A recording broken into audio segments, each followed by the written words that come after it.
याबाबत 2 शब्द बोलावेत.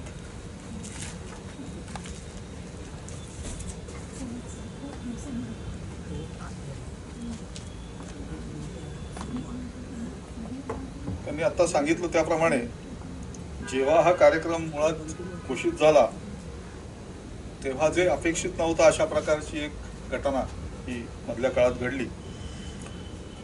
परंतु आत्ताचा जो कार्यक्रम आहे तो कौशलन्यास, भांडारकर इन्स्टिट्यूट आणि कॉस्मोस फाउंडेशन अशा संस्थांच्या वतीने जी स्पर्धा घेतली गेली होती त्याचा पारितोषिक वितरण आणि त्यानिमित्ताने सरांचं व्याख्यान हे आहे. त्याच्यामध्ये स्पर्धा व्हायची आहे त्यानिमित्ताने त्याचं प्रारंभ म्हणून हे व्याख्यान त्यांचं आयोजित केलेलं आहे.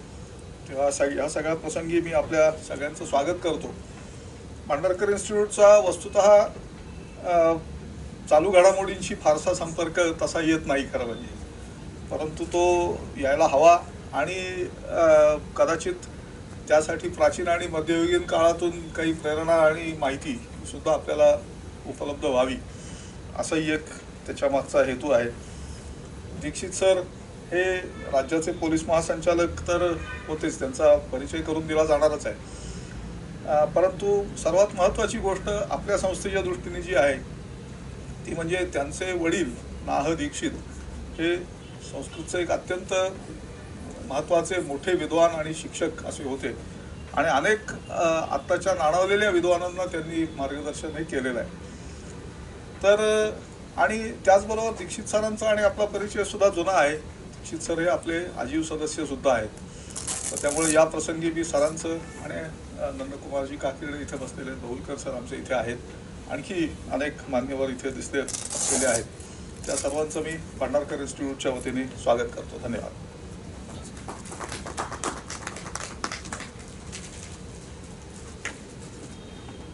धन्यवाद सर. हा निबंधाची ही जी संकल्पना आहे ही कौशलन्यासच्या माननीय लीनाताई ज्या रिटायर्ड IAS ऑफिसर आहेत त्यांची खरं म्हणजे आहे आणि त्यांना अनेक संस्थांनी आत्ता प्रतिसाद दिला आहे. त्याच्यातली एक भांडारकर तर आहेच, कॉस्मॉस फाउंडेशन आहे आणि सावरकर प्रतिष्ठान आहे आणि त्यांचं स्वतःचं कौशलन्यास. या 4 संस्थांच्या आयोजनाने हा कार्यक्रम आपण घेत आहोत किंवा ही निबंध स्पर्धा आपण घेणार आहोत. मी लीनाताईंना विनंती करते की त्यांनी 2 शब्दात आपलं मनोगत व्यक्त करावं.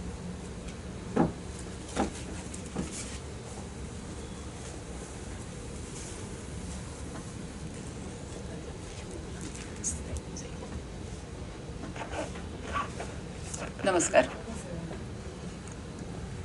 एक निबंध स्पर्धा ह्याची जी कल्पना समोर आली ती अशी की 2047मध्ये जेव्हा देशाच्या स्वातंत्र्य मिळालेला 100 वर्ष पूर्ण होतील त्यावेळेला भारत कुठे असेल, कसा असेल आणि तो डेव्हलप्ड कंट्री ह्या रांगेत निश्चित बसलेला असेल ह्याच्याबद्दल कोणाच्या मनात शंका नाही आहे.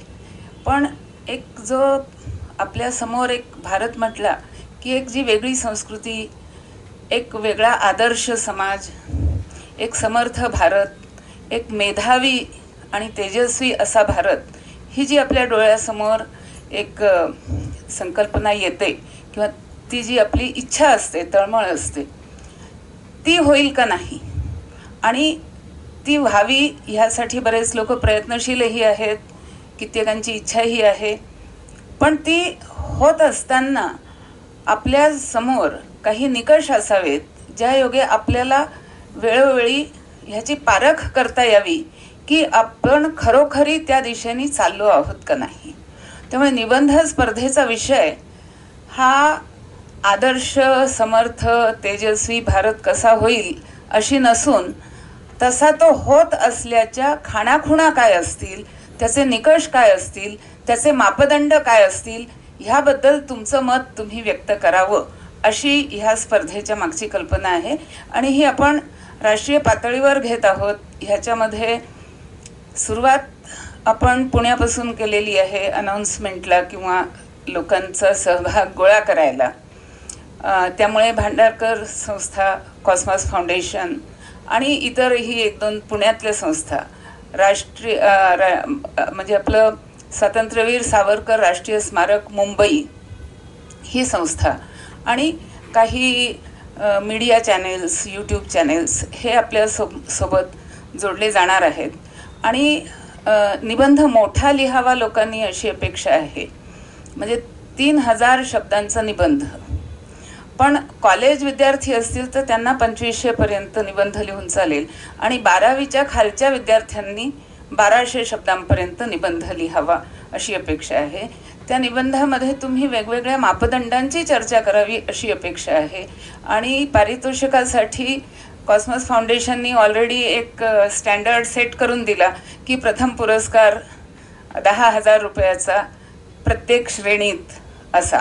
आणि प्रत्येक भाषेत म्हणजे हिंदी भाषा, मराठी भाषा, कोकणी, गुजराती, संस्कृत आणि तेलुगू इतक्या भाषांच्यासाठी आत्तापर्यंत आपल्याला लोकांनी सहकार्य करण्यासाठी होकार दिलेला आहे.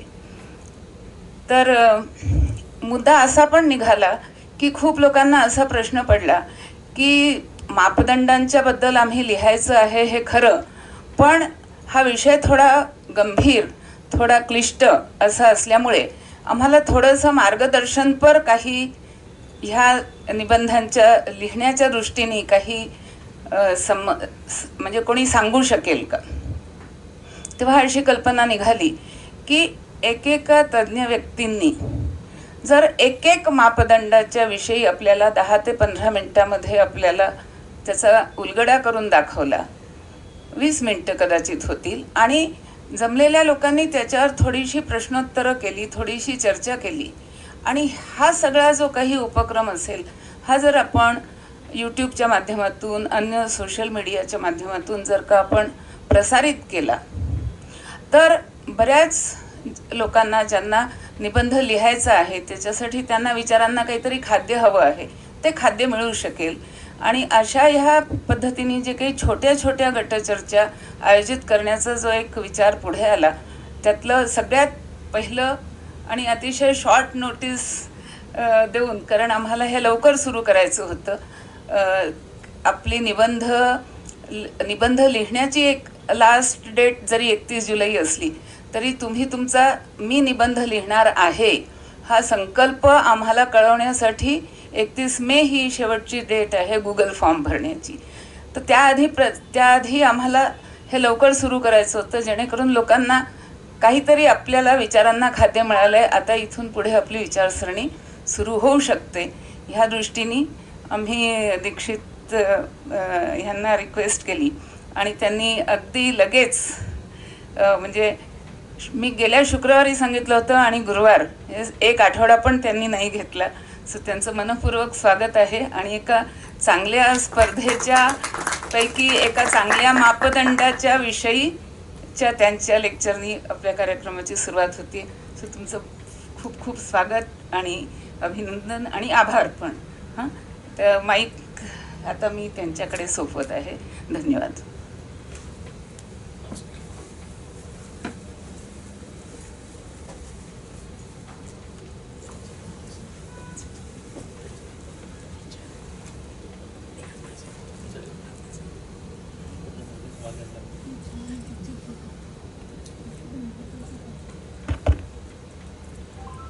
नमस्कार. भांडारकर इन्स्टिट्यूट, कौशल प्रतिष्ठान,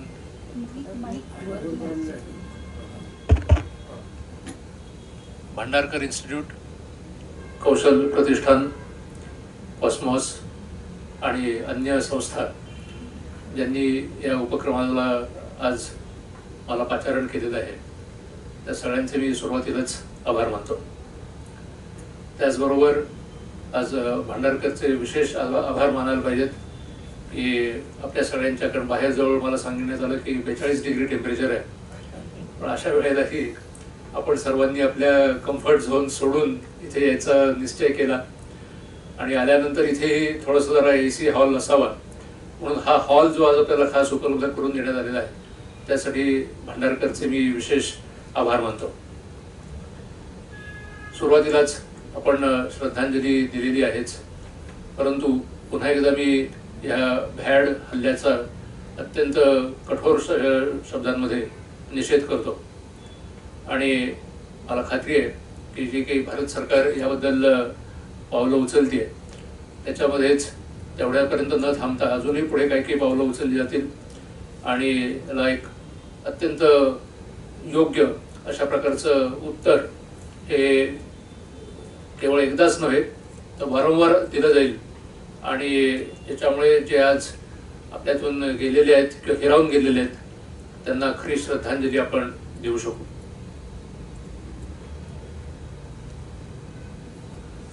हा जो विषय आहे या विषयाला सुरुवात करण्यापूर्वी मी एवढंच सांगू इच्छिन की ही लोकशाहीवरती आधारित अशा भारताची संकल्पना आहे. कारण असे अनेक देश आहेत आपल्या आजूबाजूला की ज्या ठिकाणी लोकशाही ही नावालाही शिल्लक नाही आहे किंवा नव्हतीच आणि त्यामुळे तिथली जी काही आंतरिक सुरक्षा आहे तर त्या आंतरिक सुरक्षेसाठी ते काय उपाय करतात त्याच्याशी मी तुलना करणार नाहीये.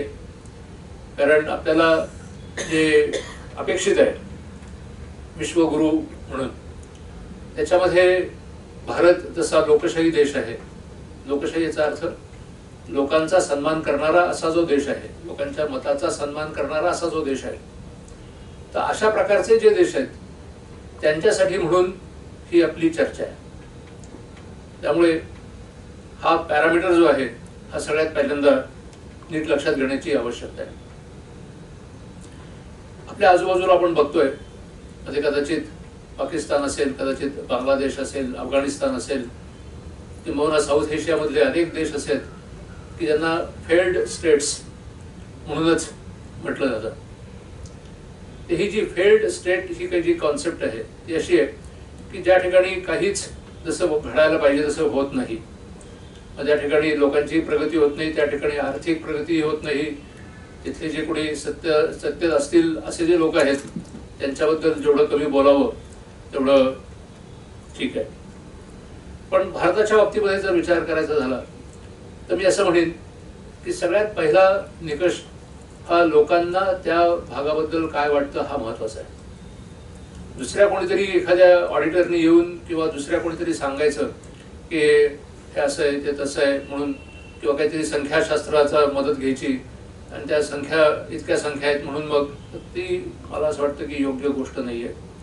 त्याला तिथल्या लोकांना राहणं तिथे सुरक्षित वाटतं का आणि तिथल्या लोकांचा ज्या काही लॉ एन्फोर्सिंग एजन्सीज आहेत त्यात पोलीस आहेत त्यांच्यावरती आणि त्याचप्रमाणे पोलिसांचाही त्या लोकांवरती विश्वास आहे का, हे दोन्ही महत्वाचं आहे. लोकांचा खूप असेल पोलिसांवरती विश्वास, परंतु पोलिसांचा सुद्धा लोकांवरती विश्वास असणं हा तितकाच अत्यावश्यक आहे की ज्यामुळे लोक पुढे येतील आणि आपल्या भागामध्ये सुरक्षितता राहील याची खात्री करतील. दुसरी गोष्ट आहे महत्वाची म्हणजे की त्या ठिकाणी कोणाला निधी गुंतवावा.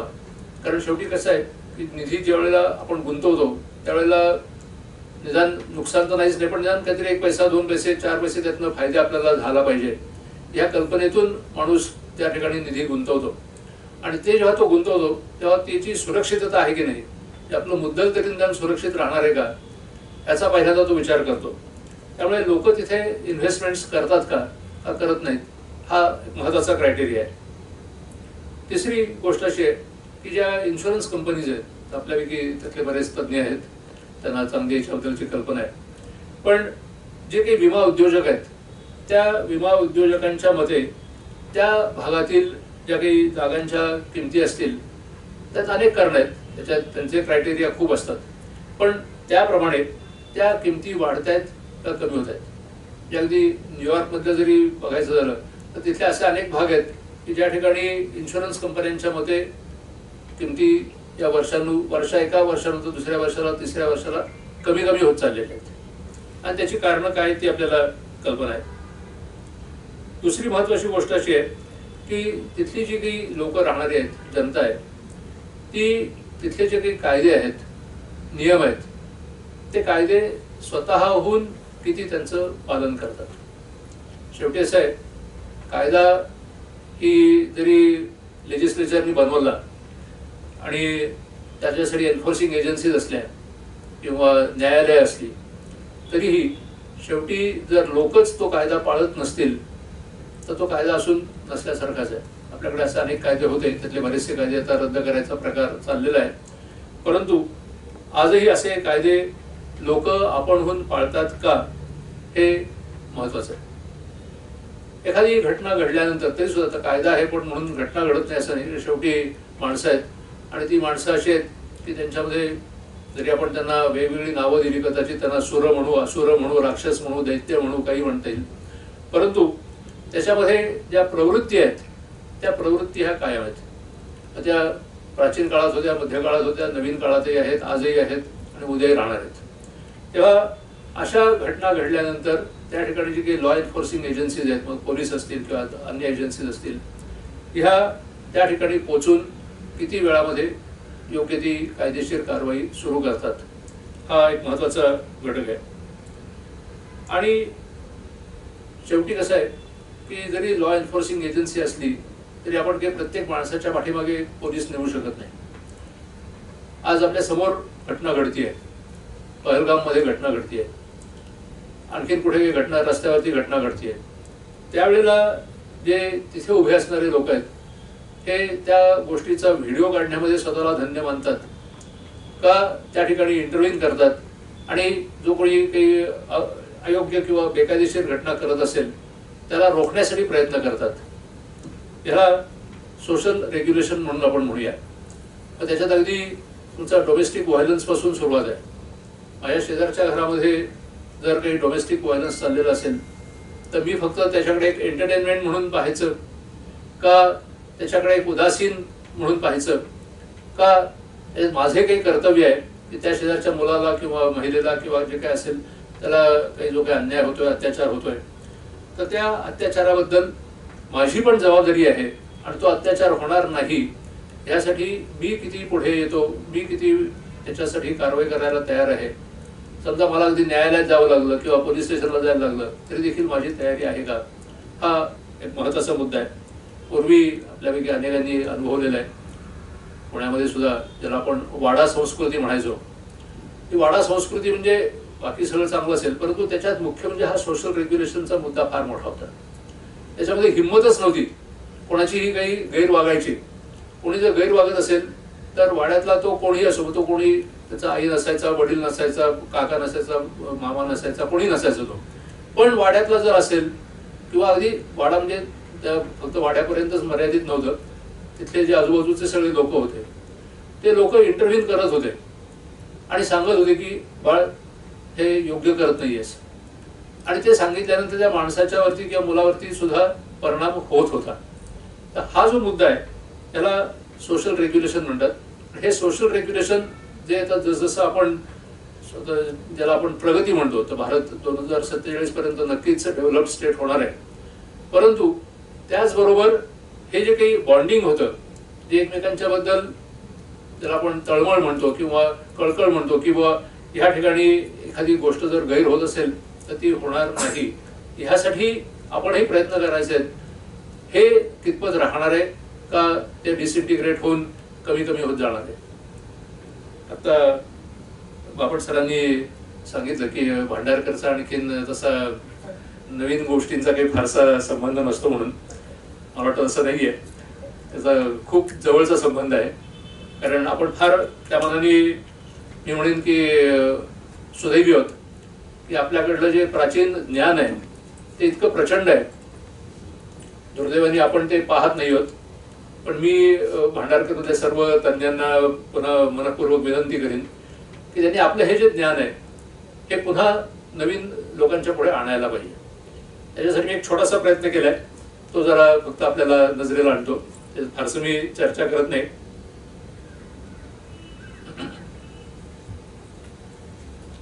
आपल्याला सगळ्यांना कल्पना आहे की वाल्मिकी रामायणामध्ये ज्या वेळेला अयोध्याकांडात त्यातला जो 100वा सर्ग आहे, त्या 100व्या सर्गामध्ये भरत श्रीरामाला भेटायला येतो आणि तो भेटायला आलेला असताना एक त्यांचा संवाद होतो श्रीराम आणि भरताचा.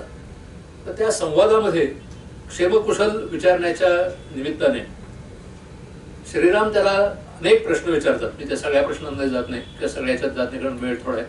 तर त्यातले काही तुम्हाला फक्त त्यांचे जे निकष होते ते सांगतो की श्रीराम त्याला विचारतात की भरता तू आता नवीन राज्य तुझ्या ताब्यात आलेलं आहे, तर त्या ठिकाणी जे आदरणीय लोक आहेत त्यांचा मान राखला जातो का, त्यांचा तू सन्मान करतोस का, तुझ्या ज्या काही गुप्त मंत्रणा असतील त्या शत्रूंना कळतात का.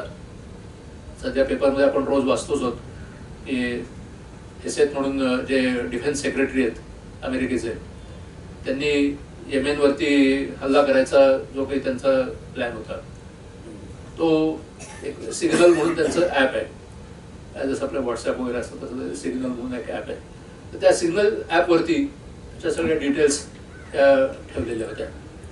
आता राष्ट्रपती ट्रम्पचं म्हणणं होतं की बुवा त्या ठेवल्या तर ठेवल्या, त्यात काय बिघडलं, त्यात काय येमेनी लोकांना विचारा की त्यांना कसं वाटतंय. तर हे काही त्याला उत्तर नाही आहे. तुमच्या मंत्रणा ज्या आहेत त्या मंत्रणा तुमच्या शत्रूंना कळतायत का. दुसरी गोष्ट आहे की जो काही तुम्ही दंड करत असाल किंवा कर बसवत असाल तो देताना प्रजा मंत्र्यांना वैतागलेली आहे का, त्यांना का असं वाटतं की माझं काही चुकलं होतं आणि म्हणून मी देतोय तो दंड किंवा कर योग्य आहे. जे तुम्ही नेमलेले सैनिक आहेत त्या सैनिकांना, मग ते कदाचित पोलीस असतील किंवा इतर कुठल्या एजन्सीज असतील, त्यांना वेळेवर योग्य मोबदला दिला जातो का. प्रसिद्ध आहे की शेवटी सैनिक हे आपल्या पोटावरती चालत असतात, त्यांचं पोट जर तुम्ही व्यवस्थित काळजी घेतली तरच ते तुम्हाला मदत करणार आहेत. तुमचे जे परदेशामध्ये नेमलेले राजदूत आहेत ते खरोखर सदसद विवेक बुद्धियुक्त आणि कुशल आहेत का, ते तिकडल्या देशात गेल्यानंतर त्याच देशाचं ॲडव्होकसी करून किंवा त्याच देशाचं अँबॅसेडर म्हणून काम करतायत का तुमच्या देशाचं त्या ठिकाणी काही भलं व्हावं म्हणून प्रयत्न करतायत. मी फार जुनी गोष्ट सांगत नाही, पण 2014 पूर्वी काय परिस्थिती होती ती आपल्याला कल्पना आहे. दुसरं त्यांनी म्हटलंय की चोरी करताना पकडलेले, चोरीचे पुरावे असलेले, ज्याच्याकडून चोरीचा माल मिळालेला आहे अशा व्यक्तींना जे कोणी न्यायाधीश नेमलेले असतील ते पैशाच्या लोभाने सोडून तर देत नाहीत ना.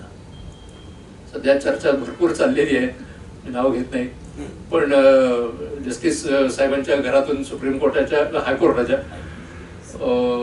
बरेच धनाचे साठे निघाल्यानंतर जी सध्या चर्चा चाललेली की काय योग्य चाललंय का आणि ह्यात नेमणूक योग्य चालली आहे का, योग्य होती का.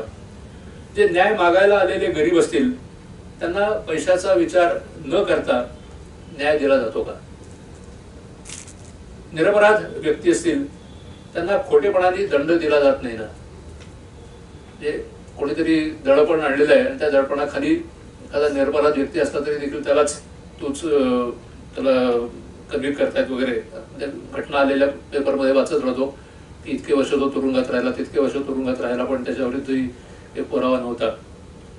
पैशासाठी जे अर्थ त्यांनी म्हटलेला आहे, धर्माला किंवा धर्माच्या द्वारा पैशाला हानी केली जात नाही ना. आणि आसक्ती किंवा लोभरूपी काम हाव या दोन्हींच्या द्वारा धर्म आणि अर्थ या दोन्हीमध्ये बाधा तर निर्माण केली जात नाही ना. त्याच्यात वाल्मिकींच्या मते 14 त्यांनी श्रीरामाच्या तोंडून 14 दोष त्यांनी सांगितलेले आहेत. ते आहेत नास्तिकता, श्रद्धा नसणे.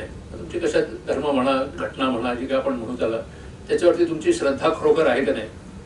असत्य भाषण, क्रोध, प्रमाद, दीर्घसूत्रीपणा, चिंगटपणा, ज्ञानी लोकांशी संपर्क न ठेवणे, आळस, डोळे आणि 5 बाकीची जी काही इंद्रिय आहेत त्यांच्या अधीन राहणे, राजकारणाच्या विषयांमध्ये एकट्यानेच विचार करणे, उद्देश न समजता उलट विचार करणाऱ्या मूर्खांशी विचार विनिमय करणे, निश्चित केलेल्या कामांना त्वरित प्रारंभ न करणे, गुप्त मसलती सुरक्षित न ठेवता त्यांना प्रसिद्धी देणे, मंगल कामांसाठी अनुष्ठान न करणे आणि सर्व शत्रूंवर एकदम हल्ला करणे, हे 14 दोष आहेत.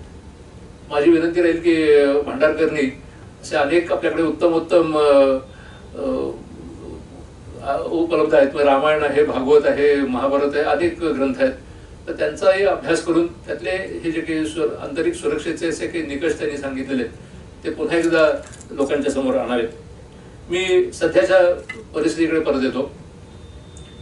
आंतरिक सुरक्षा हा एक अत्यंत कॉम्प्लिकेटेड, कॉम्प्लेक्स आणि मोस्ट डायनॅमिक असा विषय आहे की ज्याच्यामध्ये असं म्हणणं फार अवघड आहे की ही अंतर्गत सुरक्षा ही फक्त आतल्या लोकांच्यावरती आहे किंवा फक्त बाहेरचे आहे. तर जे काही ज्याला आपण बाहेरचे म्हणतो ते आणि आतले असे दोन्ही जे सोर्सेस आहेत आंतरिक सुरक्षेच्या वरती ते सतत परिणाम करणार आहेत. म्हणजे एक्सटर्नल फॅक्टर्स पण आहेत, इंटरनल फॅक्टर्स पण आहेत. आणि हे काय आहेत ते मी थोडक्यात सांगायचा प्रयत्न करतो. तर जी बाह्य आव्हानं आहेत त्याच्यामध्ये सगळ्यात प्रमुख म्हणजे भारत हा, आपण जरी किती म्हणलो की 2047 पर्यंत त्याला डेव्हलप कंट्री आपण करायची, तरी देखील हा विकसित राष्ट्र होऊ नये म्हणून गेल्या 75 वर्षात असे अनेक प्रयत्न चाललेले होते. तेच प्रयत्न अनेक राष्ट्रांच्या मध्ये, मग तुम्ही त्यांची नावं घेत नाही, परंतु आपल्याला कल्पना आहे ती कोणती राष्ट्र आहेत, त्या राष्ट्रांच्या कडूनही असे कसून प्रयत्न ते आजही चालू आहेत. मग ते कदाचित इथे काही लोकांना वेपन्स देणं असतील, कदाचित काही ड्रग्ज देणं असतील, आपण त्या बघू गोष्टी बाकीच्या. परंतु ह्या सगळ्या ज्या फॅक्टर्स आहेत हे बाहेरचे देशही त्याच्यामध्ये अत्यंत डीपली इन्व्हॉल्ड आहेत. त्यात भारताच्या शेजारी असणारे देश आहेत आणि अगदी कॅनडासारखा आपल्याला वाटतो की खूप लांब देश आहे, तर तोही त्याच्यामध्ये इन्व्हॉल्ड आहे. म्हणजे असं काही नाही की तो कॅनडा फार आपल्यापासून किती हजारो किलोमीटर दूर असेल म्हणून तो त्याच्यात नसेल, तसं नाहीये. भारतातील जे काही अल्पसंख्याक आहेत त्यांना फूस लावून त्यातील जमेल तेवढ्या व्यक्तींना मूलतत्ववादी बनवणे, रॅडिकलायझेशन ज्याला कट्टरवादी आपण म्हणतो, तर अशा प्रकारचे कट्टरवादी, ते कदाचित आपण बघितलंय की PFI सारखी संस्था असेल किंवा ही सिमी सारखी संस्था असेल किंवा इतर अजून त्यांची वेगवेगळी नावं बदलत राहतात. आता सध्या आपण ऐकतोय ते नाव TRF ऐकतोय. तर हे जे काही आहेत ह्या मुलांना, तरुणांना घ्यायचं, तर त्याच्यामध्ये महिला आहेत, पुरुष आहेत आणि त्यांना मूलतत्ववादी किंवा कट्टरवादी बनवणं. दुसरी भयंकर गोष्ट आहे ती म्हणजे आपल्या सगळ्यांना त्याचा परिचय चांगला आहे की भारतामध्ये बेकायदेशीरपणे घुसणे आणि बेकायदेशीरपणे तिथेच राहून गुन्हे करणे. आपल्याला कल्पना आहे की ज्यावेळेला प्रेसिडेंट ट्रम्प निवडून आले त्यावेळेला त्यांनी पहिली गोष्ट काय जर जाहीर केली असेल तर ते म्हणले की border security is national security. याचा अर्थ असा आहे की आज माझ्या देशामध्ये, राष्ट्रपती ट्रम्प काय म्हणतात ते सांगतो मी, मग भारताचं नंतर बघूया. अमेरिकेसारख्या देशामध्ये आज त्यांच्यामध्ये कमीत कमी 4.5 कोटी लोक हे दुसऱ्या देशांमधून आलेले आहेत. नुसते आलेले नाही आहेत, तर ते तिथे राहून गुन्हे करतायत आणि ते गुन्हे असे आहेत की ज्याची आपण कल्पना करू शकणार नाही. इतके भयंकर गुन्हे, असं बाबा टेक्निकल एखादा ऑफेन्स केलाय असं तो टेक्निकल ऑफेन्स नाहीये. ते अगदी सगळ्या प्रकारचे आर्थिक गुन्हे करतायत, शारीरिक गुन्हे करतायत, सगळ्या प्रकारचे गुन्हे करतायत. आज भारतासारख्या देशात आपण जरी बघितलं तरी काही रोहिंग्या असतील, ते कदाचित बांगलादेशी असतील किंवा अजून आता भारत सरकारने आपल्याला कल्पना आहे त्याच्यासाठी एक नवीन कायदा नुकताच बनवलेला आहे. त्याचं नाव आहे इमिग्रेशन आणि फॉरेनर्स ऍक्ट म्हणून. आता मागच्याच संसदेच्या सेशनमध्ये तो मंजूर करण्यात आला. परंतु अजून त्याची अंमलबजावणी जेवढ्या प्रभावीपणे सुरू व्हायला पाहिजे की त्याचे काही रूल्स रेग्युलेशन्स बनवायला पाहिजेत ते अजून अपेक्षित आहेत. त्याला लवकरात लवकर ते येतील असं धरून चालू.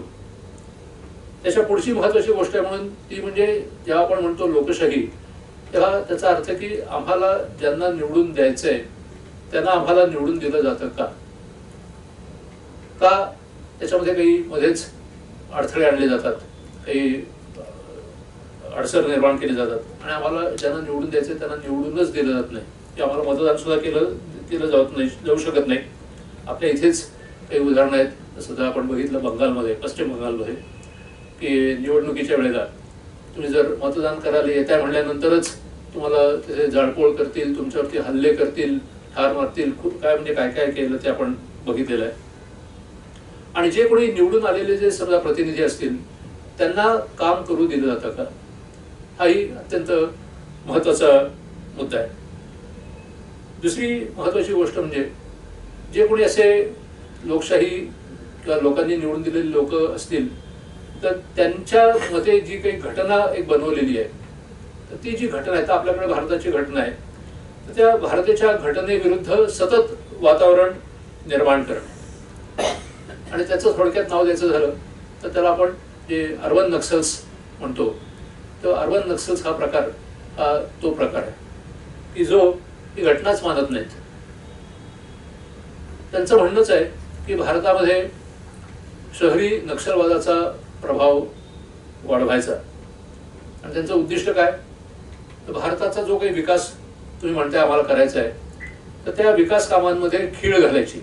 मग ते कदाचित नर्मदा सरोवर असेल, त्याच्यामध्ये कदाचित मुंबईची मेट्रो असेल. आपण अनेक अनुभव घेतलेले आहेत, जे काही त्या प्रत्येक ह्याच्यात जात नाही. तर कमीत कमी 1.5 ते 2% हा तुमचा विकास कमी होईल ह्यासाठी सतत धडपडत राहणे.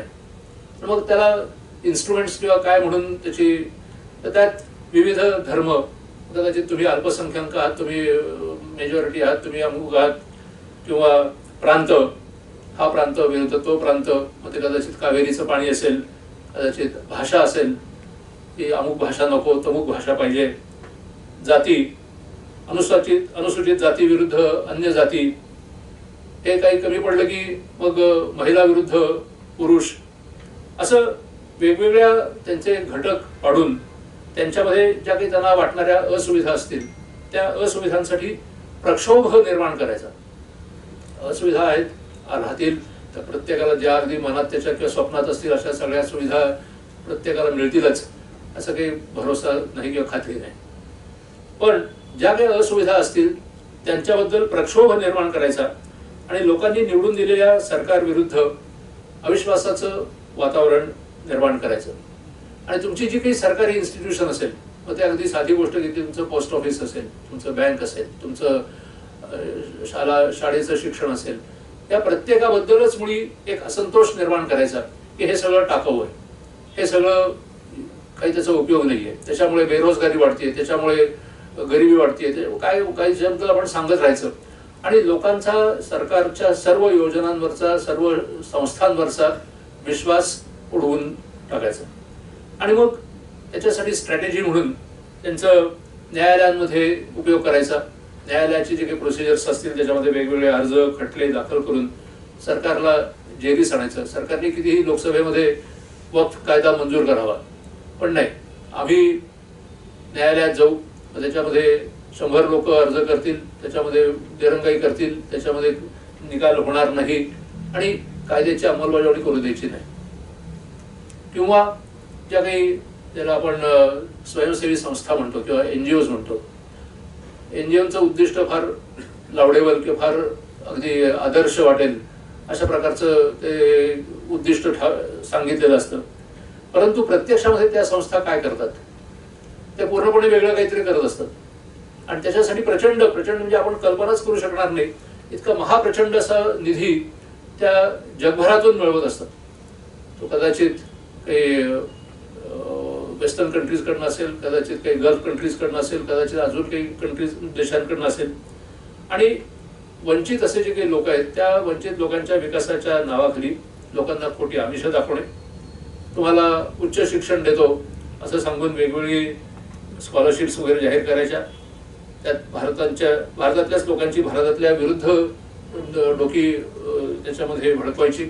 इथून ऑफिसर्स घेऊन जायचे किंवा माणसं घेऊन जायची, त्यांचं डोकं पूर्णपणे ज्याला आपण टोकनिझम म्हणतो किंवा वोकिझम म्हणतो आजकाल, की त्याच्याप्रमाणे तुमच्या डोक्यामध्ये वेगळ्याच कल्पना निर्माण करणे, तुमच्या आरोग्यासाठी आम्ही निधी देतो असं सांगून फसवणूक करणे, त्याचे जे कोणी बळी असतील त्यांना प्रत्यक्षामध्ये धर्मांतर करायला प्रवृत्त करणे, जे काही राष्ट्रीय पक्ष असतील त्यांच्या विरुद्ध त्यांनी मतदान करावं, त्यांनी निर्णय घ्यावेत त्याच्यासाठी प्रोत्साहन देणे, वेगवेगळे हे त्यांचे स्वरूप आहेत. आता जी अंतर्गत आव्हानं आहेत त्याच्यामध्ये पहलगामनी पुन्हा एकदा अंडरलाईन त्याच्यामध्ये केलेली आहे की दहशतवाद ही न संपणारं अशी एक प्रवृत्ती आहे. दहशतवादाचा थोडक्यात अर्थ सांगायचा झाला तर जे निष्पाप लोक आहेत अशा निष्पाप लोकांना त्यांना कुठलीही कल्पना न देता ते सॉफ्ट टार्गेट्स असतात, त्यांना ठार मारणे म्हणजे दहशतवाद आहे. आणि म्हणायचं मात्र आम्हाला काश्मीर मुक्त करायचं आहे, आम्हाला पंजाब वेगळा करायचं आहे, काहीतरी त्याला एक नाव द्यायचं. तसं हे काश्मीर किंवा अन्य भागामध्ये पाकिस्तान पुरस्कृत अशा प्रकारे ज्याला स्टेट स्पॉन्सरशिप म्हणतो त्यांचे हे छद्म हल्ले आहेत. म्हणजे प्रॉक्सी वॉर आहे. प्रॉक्सी वॉरचा अर्थ असा की त्याच्यात तुम्हाला हल्ला जर एखाद्या सैन्याने दुसऱ्या सैन्यावरती हल्ला केला, देशावरती हल्ला केला, तर त्याला रेग्युलर आपण एक युद्ध असं म्हणू शकतो. याच्यामध्ये त्यांची कॉस्ट काही नसते. 3 माणसांना कुठून तरी आतमध्ये घुसवलं, 2 माणसं इकडली 2 माणसं तिकडली, त्यांना शस्त्र दिली, जा आणि तिकडे गोळीबार करा, 26 लोक मेले. म्हणजे अशा प्रकारचे हे जे आहे हे छद्म हल्ले आहेत. त्याच्यासाठी सुशिक्षित तरुणांनाही मूलतत्ववादी बनवून हिंसाचार घडवणे. आणि ह्याच्यामध्ये असं नाहीये की हे कोणी त्याला अनएम्प्लॉईड किंवा काही ज्यांना विशेष काही कळत नाही किंवा अडाणी लोक आहेत असे नाही आहेत. हे जे सगळे लोक आहेत हे दहशतवादी कृत्य करणारे हे अत्यंत सुशिक्षित, त्यांचं ट्रेनिंग अगदी वर्ल्ड ज्याला आपण ट्रेड सेंटर म्हणतो त्या टॉवर्सवरती, वर्ल्ड ट्रेड टॉवर्सवरती ज्यांनी हल्ले केले हे लोक जगातल्या सर्वात उत्तम अशा इंजिनिअरिंग कॉलेजमध्ये शिकलेले होते. आज पुण्यासारख्या ठिकाणी डॉक्टर अदनान म्हणून नोवेल सारख्या हॉस्पिटलमध्ये इथलं बेस्ट जे काही मेडिकल एज्युकेशन आहे त्याच्यामध्ये ट्रेनिंग घेऊन तो त्या ठिकाणी काम करतो असं दाखवून तरुणांना रिक्रूट करत होता. अशी अनेक उदाहरणं आहेत. पाडघ्याला हेच चाललेलं होतं, बाकी अजून अनेक ठिकाणी चाललेलं आहे. तर हे जे तरुण आहेत हे पूर्णपणे they are immersed in ideology आणि त्यांना कुठल्याही प्रकारे नेग्लेक्ट करून आपल्याला चालणार नाही. किंवा मणिपूरमधलं, म्यानमार किंवा अजून अन्य काही पुरस्कृत अन्य जातींविरुद्ध दंगे घडवणे ते अजूनही पूर्ण संपलेले नाही आहेत, प्रयत्न चालले आहेत. पंजाबमध्ये आपण बघतोय की पाकिस्तान लोक तिथले आहेत, त्यांना पाकिस्तान, कॅनडा आणखी अजून अनेक देशांकडून मदत मिळते आणि खलिस्तानच्या नावाने हल्ले करणे. गेल्या 6 महिन्यामध्ये तिथल्या जवळजवळ 17 पोलीस स्टेशन्सवरती ग्रेनेडचे हल्ले झाले. हे जे आहेत ते सतत चालणारी अशी ही दहशतवादाची प्रक्रिया आहे. दुसरी गोष्ट आहे नक्षलवाद. आता रोजच आपण वाचतोय, आजही छत्तीसगडमध्ये 3 माओवादी त्यांना न्यूट्रलाइज करण्यात आलं. परंतु छत्तीसगड आहे, झारखंड आहे, तेलंगणा आहे, ओरिसा आहे, महाराष्ट्राचा काही 1-2 जिल्हे आहेत गडचिरोली सारखे, त्यांच्या या सीमा भागातील तिथली जे काही सरकारी कार्यालय आहेत त्यांच्यावरती, पोलिसांवरती हल्ले करून तिथली विकास कामं राखून ठेवणे. त्यांना सांगणं नाही तुम्ही तिथले तुमची काय नॅचरल रिसोर्सेस आहेत, मग कदाचित काही मिनरल्स असतील, कदाचित इतर काही गोष्टी असतील, त्या तुम्ही इथून नेण्यासाठी म्हणून इथे येतात, तिथल्या लोकांच्यावरती अन्याय करताय, अत्याचार करताय. प्रत्यक्षामध्ये तसं काही नाही आहे, परंतु हे तुम्हाला एक अशा प्रकारची कल्पना मात्र ते सतत निर्माण करत राहतात.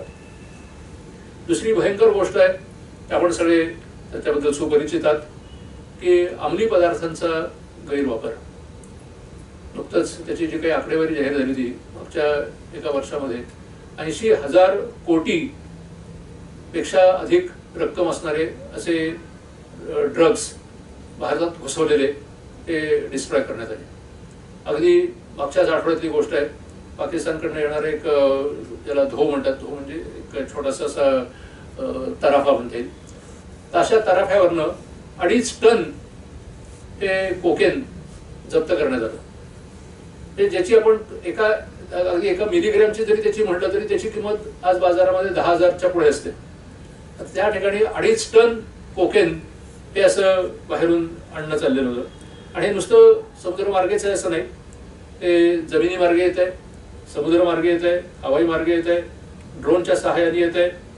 आणि सगळ्यात वाईट गोष्ट म्हणजे त्याचा डायरेक्ट परिणाम आपल्या इथले जे तरुण आहेत, आपल्या इथल्या ज्या सगळ्या बेस्ट इन्स्टिट्यूट्स असतील, म्हणजे अगदी तुम्ही कुठलीही उत्तम संस्था घ्याल, आपल्या आजूबाजूला बऱ्याच शैक्षणिक संस्था आहेत, त्यांच्या आजूबाजूला असणारे जे काही दुकानं किंवा पानपट्ट्यावाले किंवा अमुक तमुक असतील त्यांच्यामधून ह्या गोष्टी सर्रास आज उपलब्ध आहेत. आणि ह्या फक्त इथे मोठ्या शहरातच असं नाही, तर त्याची व्याप्ती ही फार डीप, अगदी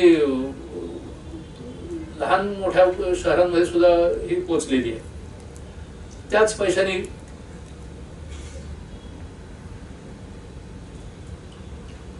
अवैध शस्त्र खरेदी करायची आणि त्यातून दहशतवाद्यांना खतपणी घालायचं, त्याला नर्को टेररिझम म्हणतात. NIA ने अनेक ज्या केसेस डिटेक्ट केलेल्या आहेत, चार्जशीट पाठवलेले आहेत, त्याच्यामध्ये याचे सर्व डिटेल पुरावे दिलेले आहेत. आणि इथले जे तरुण आहेत त्यांना तारुण्यामध्येच त्यांच्यामध्ये नैराश्य पसरवणं, त्यांना कुठल्याही कामाला निरुपयोगी करणं, याच्यापेक्षा एक अजून महाभयंकर असं सध्या अंतर्गत सुरक्षेला धोका जो निर्माण झालेला आहे तो म्हणजे सायबर क्राईम्सचा आहे. त्याच्यामध्ये आपल्या प्रत्येकाची त्याच्यामध्ये हाव आहे, आपला भोळसटपणा आहे, आपल्याला आपण अलर्ट राहत नाही असं म्हणता येईल. परंतु जे जरी काही असलं तरी अशा प्रकारची सायबर भामटेगिरी करून मुलांना इथून तुम्हाला जॉब देतो म्हणून सांगून घेऊन जातात. लाओस असेल, थायलंड असेल, अशा ठिकाणी नेऊन त्या ठिकाणी तुमचा पासपोर्ट जप्त केला जातो. त्यांच्याकडून सक्तीने तुमच्या सायबर क्राईम्स केले जातात. जो पैसे तुम्ही कुठल्या ना कुठल्या तरी कारणासाठी देता ते तात्काळ दुसऱ्या अकाउंट्समध्ये जातात, अकाउंट्समधून ह्या अकाउंटमधून त्या अकाउंटमध्ये, आणि विदिन नो टाईम ते पैसे पाकिस्तान किंवा चीन किंवा आणखीन कुठल्या तरी परदेशामध्ये जात असतात. त्याच्यामध्ये एक डार्क नेट म्हणून एक प्रकार आहे, त्यातले जे एक्सपर्ट आहेत ते सांगू शकतील. त्याच्यातून होणारे अनेक आर्थिक गैरव्यवहार आहेत.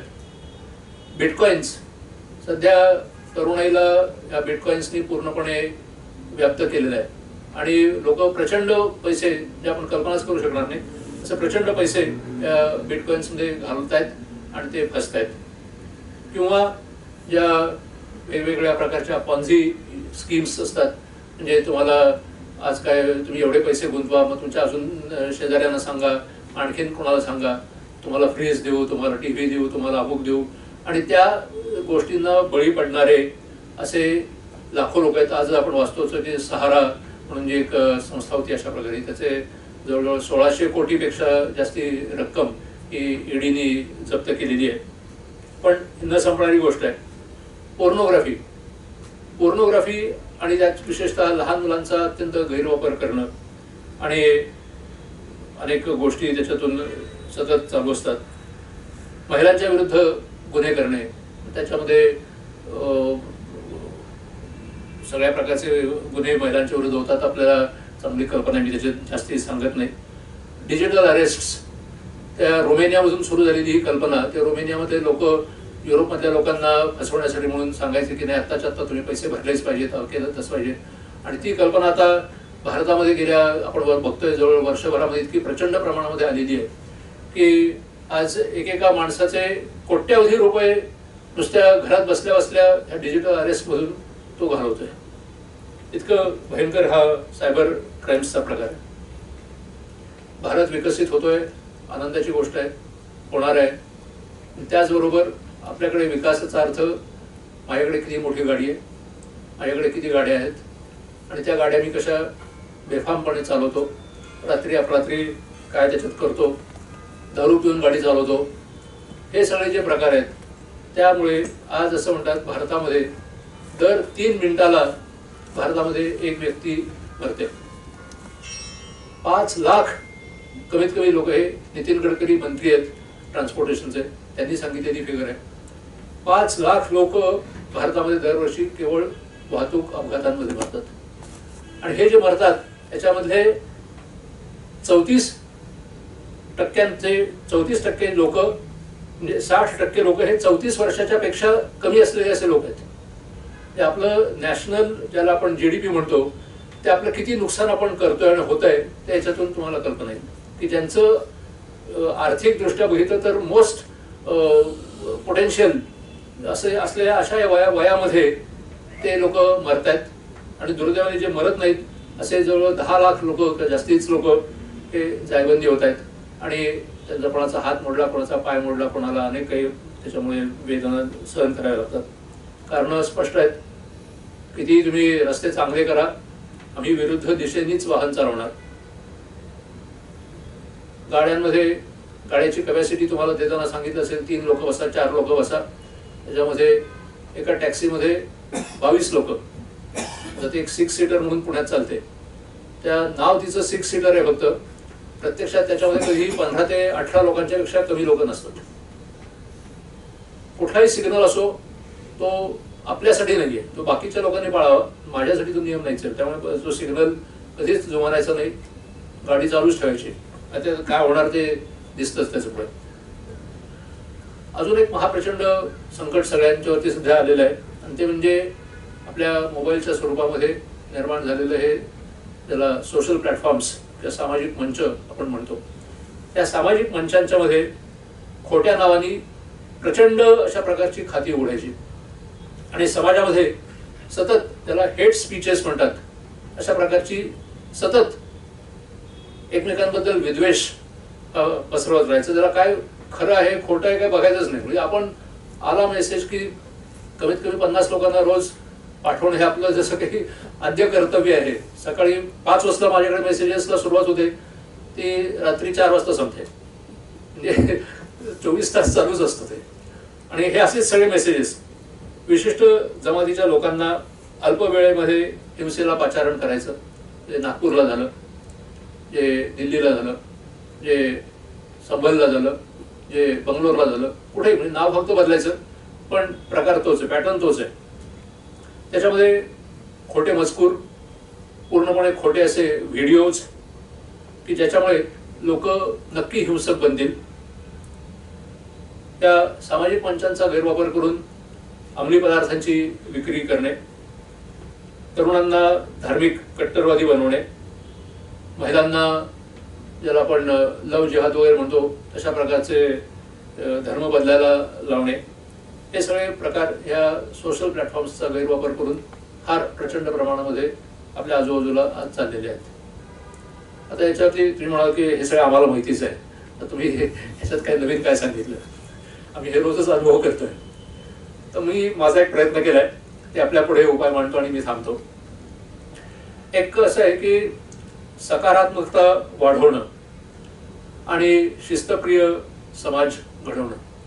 म्हणजे काकेडे सर आहेत, ते त्यांच्या शाळांमधून चांगला प्रयत्न याच्यासाठी करत असतात, त्याच्यात मुलांच्यावरती चांगले संस्कार होतील. तर तो प्रयत्न आपल्या सर्व थरांवरती सतत व्हायला पाहिजे. दुसरं, आपण आपला भोळेपणा सोडायला पाहिजे.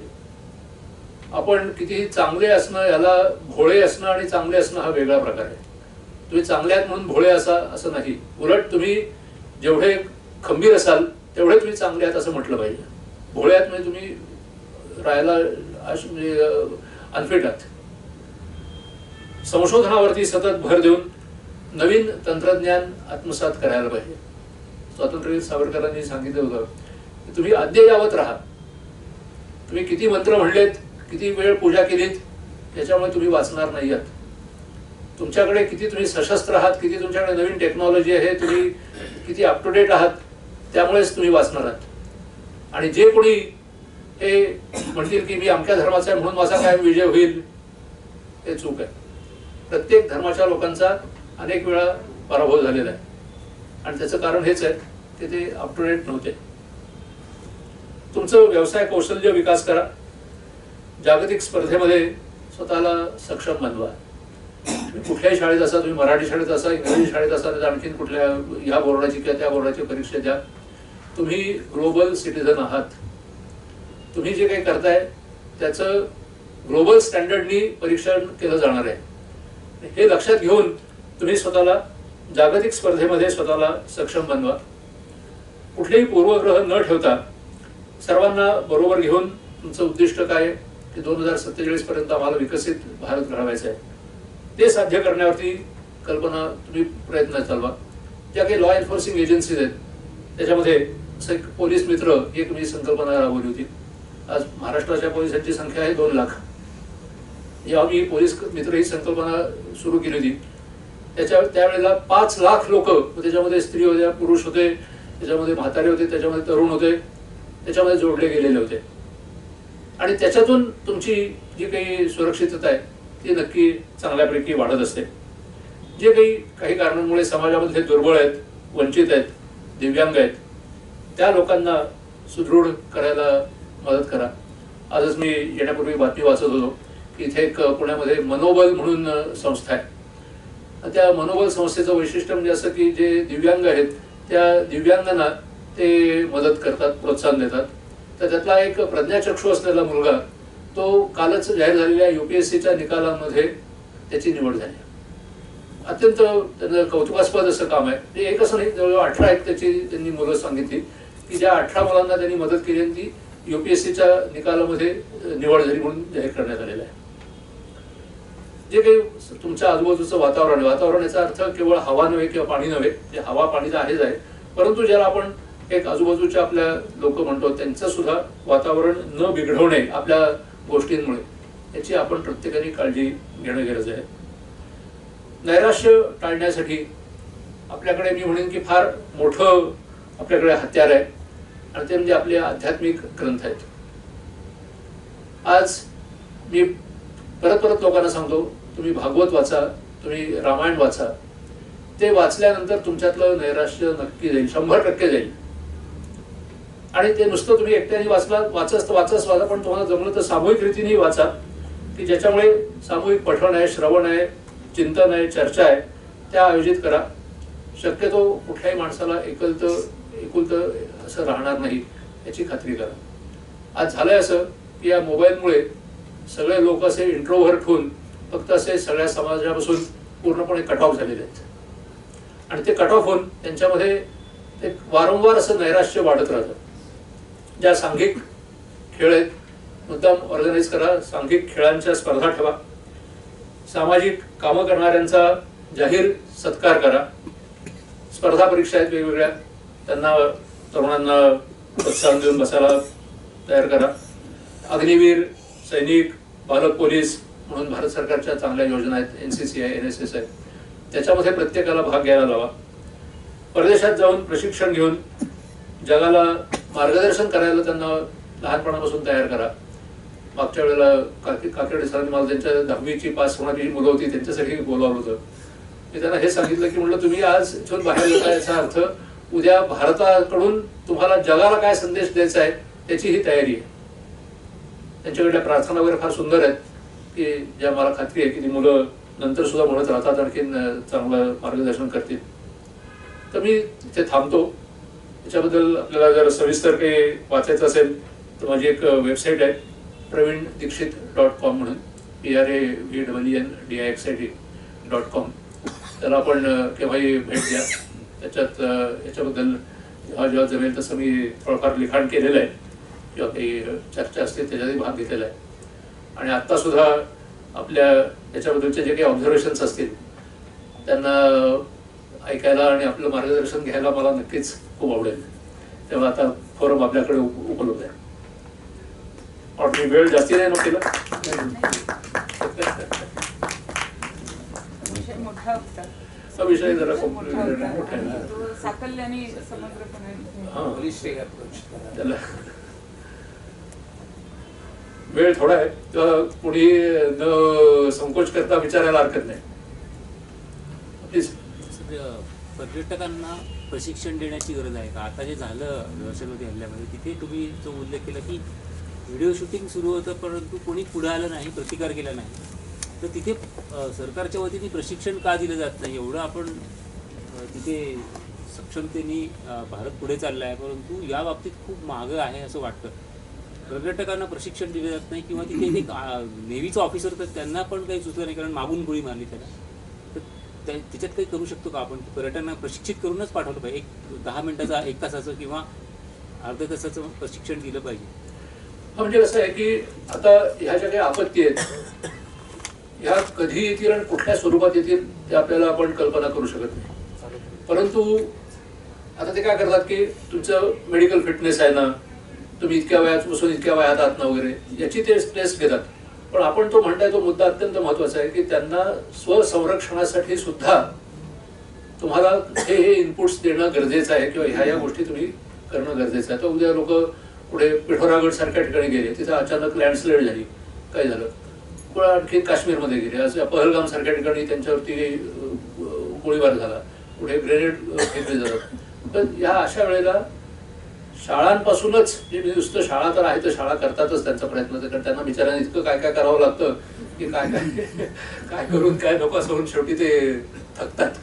परंतु समाजातल्या सुद्धा सगळ्या लोकांना, म्हणजे या ज्या आपण म्हणण्याच्या अगदी योग्य आहे की ट्रॅफिक म्हणजे ट्रॅफिक म्हणण्यापेक्षा टुरिस्ट ज्या ऑर्गनाईज करणाऱ्या संस्था आहेत त्यांना सुद्धा ह्या गोष्टी मॅन्डेटरी करायला पाहिजे. चांगला मुद्दा आहे मॅडम. आपण बरोबर.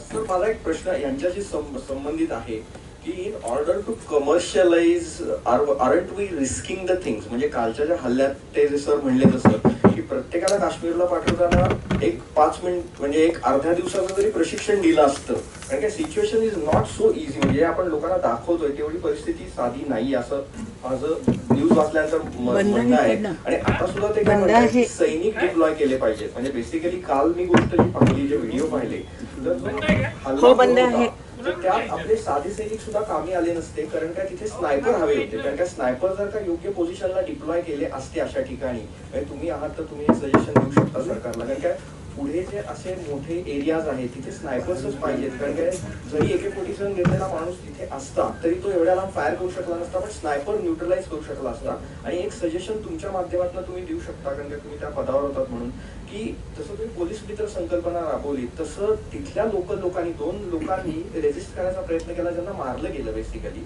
तर त्यांना असं करून काही अलर्ट देता येतील का बाबा? कारण काय दहशतवादी आले तर इनिशियली जर का अलर्ट गेला असता तर it would have been neutralize. So माझं सजेशन असं आहे की स्नायपर ट्रेन करून डिप्लॉय करावेत काश्मीरमध्ये अशा ठिकाणी. आता काश्मीरमध्ये त्यांनी कसं आहे की अनेक लोकांना वेपन्स प्रोव्हाइड केलेली आहेत आणि पण आता काय की नेमकं त्याच स्पॉटला त्याच वेळेला ते असतीलच. तो प्रतिबंधित होता, म्हणजे तिथं जाऊ नये असं सांगितलं होतं. हा. तिथं नाही, पोलीस नाही, हे प्रवासी तिथे गेले. बरोबर. सगळ्यात एक आता तिथं पोलीस काय होते, लष्करी आता काय होतं की आपण महाबळेश्वर सारख्या ठिकाणी गेलो तिथे सुद्धा लिहिलेलं असतं की या ठिकाणी कडा आहे तिथे उतर जाऊ नये. लोक तिथे धबधबा या नावाखाली लोकांचा नुसतं तिथे रीग लागलेली असते. असं त्याचं ट्रान्झॅक्शनल ठेवू शकतो की तिथे जर का 1 लाख प्रवासी येत होते, जसं आता या रस्त्याला सिग्नल आहे, जेव्हा 10,000 गाड्या पास होत आहेत आपला सिग्नल आहे, तर तसं त्यांनी 5,000 प्रवासी येत आहेत तर एक स्नायपर तरी पाहिजे असं सजेशन. तेच काकेडे सर जसं म्हणले की तो भाग प्रोहिबिटेडच होता, तिथे जायला परवानगीच नव्हती. पण लोक मानायलाच तयार नाहीत ना. ते म्हणतात की कुठलाही बोर्ड लावा, काही तिथे प्रतिबंध करा, तुम्ही आम्ही जाणारच. पण ही घटना आज पहलगाममध्ये घडली म्हणून आपण बघतो, पण खरं म्हटलं तर ही घटना भारतातल्या कुठल्याही होऊ शहरात शकते. किंवा कुठेही घडू शकते. त्यामुळे ठीक आहे, पहलगाम म्हणजे त्यांना पाकिस्तानामधनं येणं सोपं होतं म्हणून ते तिथे आले, पण भारतातही कुठेही नागपूरला जे झालं ते काही असं सांगून किंवा अपेक्षित असं काही नव्हतं. अनपेक्षितपणे ह्या घटना घडत आहेत, घडणार आहेत, आणि त्याच्यासाठी आपण स्वतःला किती सक्षम करतो. म्हणजे निदान आपण गांगरून न जाता निदान आपण एक दगड उचलून, म्हणजे जी बिरबलाची गोष्ट सांगतात की पिसाळलेला हत्ती समोर आल्यानंतर त्यांनी तिथे झोपलेला कुत्रा आहे त्याला उचलून त्या हत्तीवर मारला. तर ही जी काही प्रसंगावधानता आहे ही कधी येते, जेव्हा आपल्याला थोडंफार त्या दृष्टीने आपण PT म्हणा किंवा कुठल्या तरी एका शारीरिक पद्धतीच्या व्यायामाकडे आणि प्रतिकाराच्या व्यायाम, म्हणजे ज्यातून तुम्हाला प्रतिकार करायला येईल अशा व्यायामांकडे आपण स्वतःला गुंतवलं पाहिजे. म्हणजे दिस इज अन इन्व्हेस्टमेंट, पण ती इन्व्हेस्टमेंट प्रत्येक व्यक्तीने अर्धा तास 1 तास अशी केली पाहिजे, जेणेकरून गांगरून न जाता आपण काहीतरी काम करू शकतो. अगदी खरं आहे. आता आपल्याला आठवत असेल कर्नाटकमध्येच एक इन्सिडेंट झाला होता. सकाळी 5 वाजता एक प्रसिद्ध देऊळ आहे, त्या देवळाच्या तिथे लोक नक्की येतात. त्याच वेळेला ह्या PFIच्या लोकांनी त्या ठिकाणी आले, आणखीन बॉम्बस्फोट करायचा प्रयत्न केला. ते एवढंच दुर्दैवानं असं झालं की तो बॉम्ब फुटला आणि ते स्वतःच मेले, कारण त्यांच्या दोघे त्यांना जमला नाही टाकायला किंवा काहीतरी. परंतु आपण कल्पना करू शकता की इथं लोक तिथे आलेले आहेत, आणि जसं स्वामीनारायण मंदिर अनेक ठिकाणी ह्या जिथे जिथे लोक मुख्य ज्याला आपण गर्दी म्हणतो, तर गर्दीच्या ठिकाणी जाणाऱ्या लोकांनी अत्यंत प्रिकॉशन्स घेऊनच त्या ठिकाणी जायला पाहिजे. कारण तुम्ही गर्दी हा काय त्यांचा सगळ्यांचा सॉफ्ट टार्गेट आहे. काही न करता सहज 5-50 लोक तिथे मरतायत. असं जर असेल तर तुम्ही प्रिकॉशन्स घ्यायलाच पाहिजेत. त्याच्याशिवाय आपल्याला म्हणजे अत्यंत महत्वाची गोष्ट आहे की प्रत्येकाने सेल्फ डिफेन्सचे निदान जे काही कोर्सेस आहेत ते तरी वारंवार करायला पाहिजे, एकदा नाही. कारण मी केलेत, पण मी 10 वर्षापूर्वी, आता आज मला काहीच आठवत नाही. असं नाही चालणार. वारंवार तुम्ही सक्षम राहायला पाहिजे. Yes madam. हॅलो सर, माझं नाव प्राची गोडबोले. मला एक असा प्रश्न विचारायचा आहे की ह्या सगळ्या घटना, जसं आता पहलगामची घटना झाली किंवा खूपशा घटना होतात, म्हणजे आता कधी पुलवामा झालं, कधी निर्भया झालं, अशा घटना झाल्यानंतर कॉमन मॅननी काय करावं? कारण की आज आता मी जी रिॲक्शन पाहते, तर आता एक 5-6 दिवस सोशल मीडिया, बातम्या, इकडे तिकडे सगळं फ्लड होईल. 2 गटांमध्ये कोणी दुःखी होतील की अरे किती वाईट झालं, कोणी सरकारला शिव्या घालेल, कोणी पाकिस्तानला शिव्या घालेल, म्हणजे कुठल्या एका गटाला शिव्या घालतील आणि मग थोड्या दिवसांनी ते थंड होऊन जाईल. मग पुन्हा एखादी घटना घडेल, 10-15 दिवस एकदम वादळ आणि मग ते थंड होऊन जाईल. तर म्हणजे की हे आपण काय म्हणतात त्याला की असंवेदनशील झालोय, काहीतरी एकदम असं झालं, काहीतरी मोठं ब्रेकिंग न्यूज सारखं की मोठ्या मोठ्या गप्पा मारतो, नंतर पुन्हा सगळं विसरून जातो. कॉमन मॅननी घाबरायचं, ओव्हर कॉशियस व्हायचं, शिव्या घालायच्या का काहीच करायचं नाही आणि इग्नोर करायचं, म्हणजे काय करायचं? हे खरं असं एक हेल्पलेसनेस तुमच्यात निर्माण केला जातो. हा, म्हणजे काहीच कळत नाही हे काय हे हेल्पलेसनेस हा जो आपल्यात निर्माण केला जातो, हेच मुळी नुसता हेल्पलेस नाही, पण अगदी योग्य म्हणलं त्याप्रमाणे काही वेळेला लोक काय होतात, त्याच्यामध्ये परस्परांमध्ये दंगे सुरू होतात. कदाचित हिंदू विरुद्ध मुसलमान दंगे सुरू होतील, कदाचित ती जातीच्या विरुद्ध दंगे सुरू होतील, कारण त्यांचा उद्देशच तो आहे की तुम्हाला एकतर तुमच्या सरकारवरती विश्वास उडवायचा, दुसरं तुमच्यामध्ये युद्ध सुरू करायची आणि सगळीकडे एक अशांततेचं वातावरण निर्माण करायचं. आणि ते जर व्हायला नको असेल तर आपण रोज प्रत्येक दिवशी प्रत्येक क्षणाला आपण सतर्क राहायलाच पाहिजे. आपला कोणाशी आपण व्यवहार करतोय तो चोख परत तपासायला पाहिजे. दुसरं आता मॅडमनी सांगितलं तसं नुसतं चोख व्यवहारच नव्हे, आपण स्वतः सुद्धा सक्षम राहायला पाहिजे. त्याच्यासाठी जे काही लागणारे काही काउंटर मेजर्स असतील ते घ्यायला पाहिजेत. काही नाही तर ते आपल्याकडे लाठी वगैरे घेऊन चांगल्या प्रकारे जे शिकणारे सुद्धा वर्ग आहेत त्यांचा आपण जरूर अभ्यास करायला पाहिजे. सेल्फ डिफेन्सचे वेगवेगळे असे हे असतात, कोर्सेस असतात, ते आपण करायचा प्रयत्न करायला पाहिजे.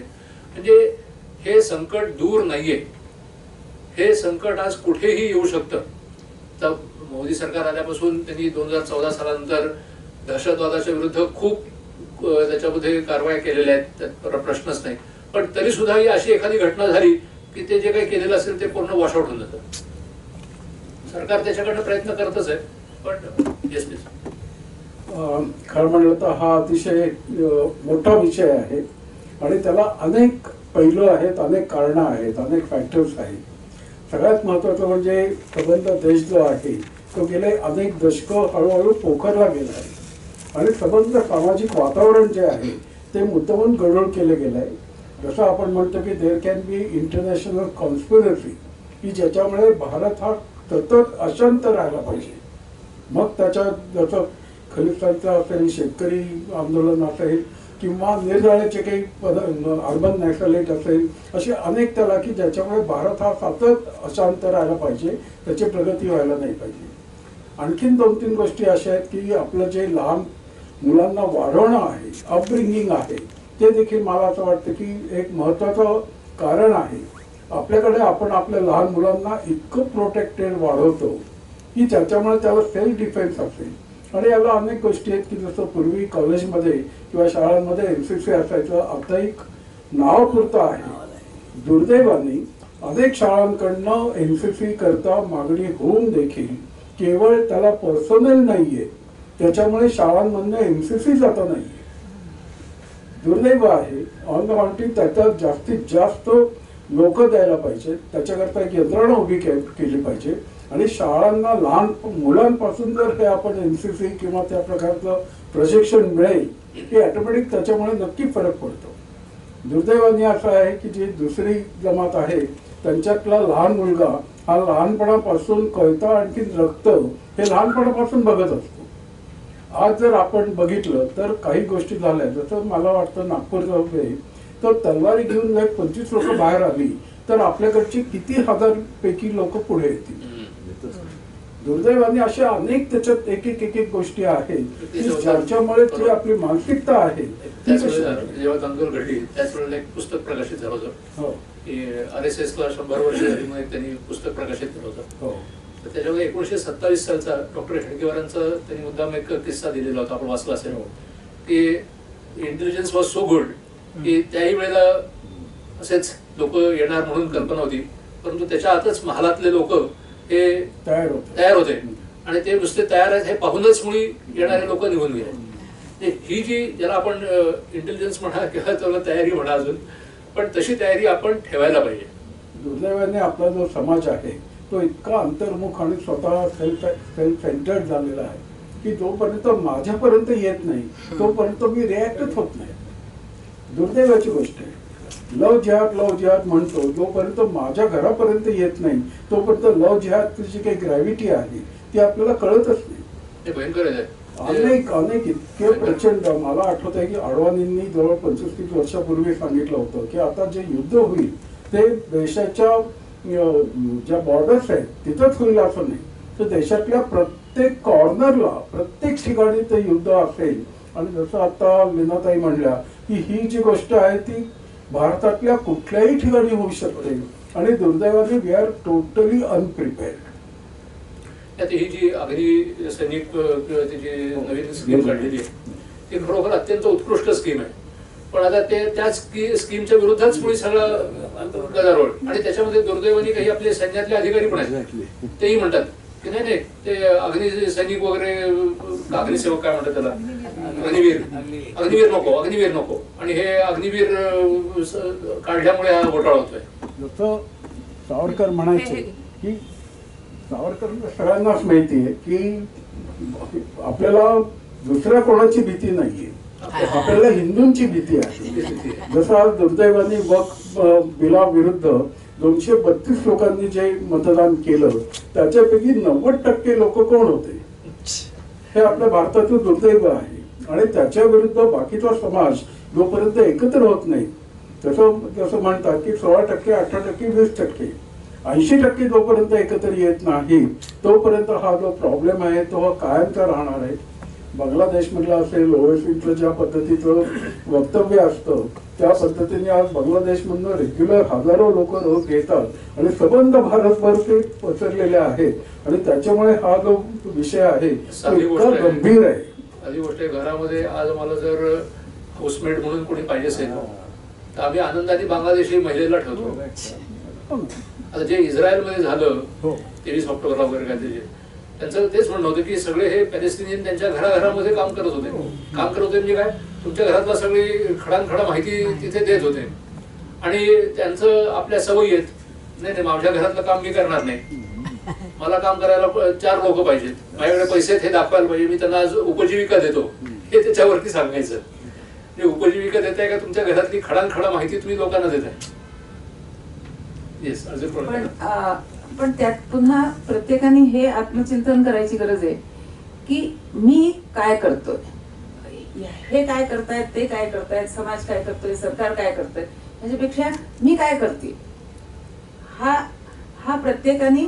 आणि नुसतं मी काय करते आहे एवढं म्हणून पुरेसं नाहीये, किंवा तो विचार करून किंवा त्याप्रमाणे प्रत्यक्ष कृती सुद्धा करून पुरेशी नाहीये.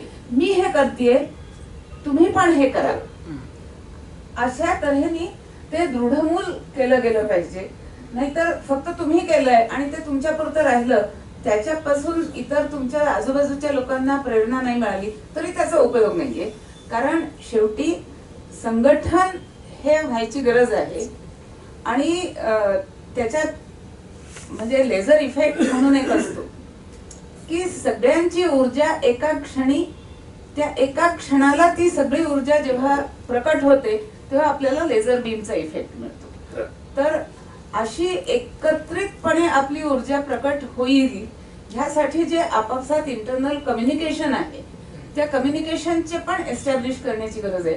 आणि त्या कम्युनिकेशन मध्ये माझा काय रोल आहे, मी ते कम्युनिकेशन ब्रेक करतेय का मी ते कम्युनिकेशन कंटिन्यू ठेवतेय, आणि इतर कोण कोण आहेत की जे त्या कम्युनिकेशन मध्ये सहभागी आहेत हे सातत्याने विचारणा करणं आणि मंथन करणं ह्याची गरज आहे. आणि ते होतंय का नाही ह्याच्यावरून आपला मापदंड ठरेल असं मला वाटतं. हा, कारण आपली स्पर्धा तुम्ही मापदंड कसा ठरवणार ह्या विषयावर स्पर्धा आहे. त्यामुळे आपण म्हणजे मी विचार करते जेव्हा सगळं काही ऐकत असताना, मग ह्याचा मापदंड काय, हे आपण मेझर कसं करणार आहे. तर त्या दृष्टीने आपले विचार पुढे यायला पाहिजे.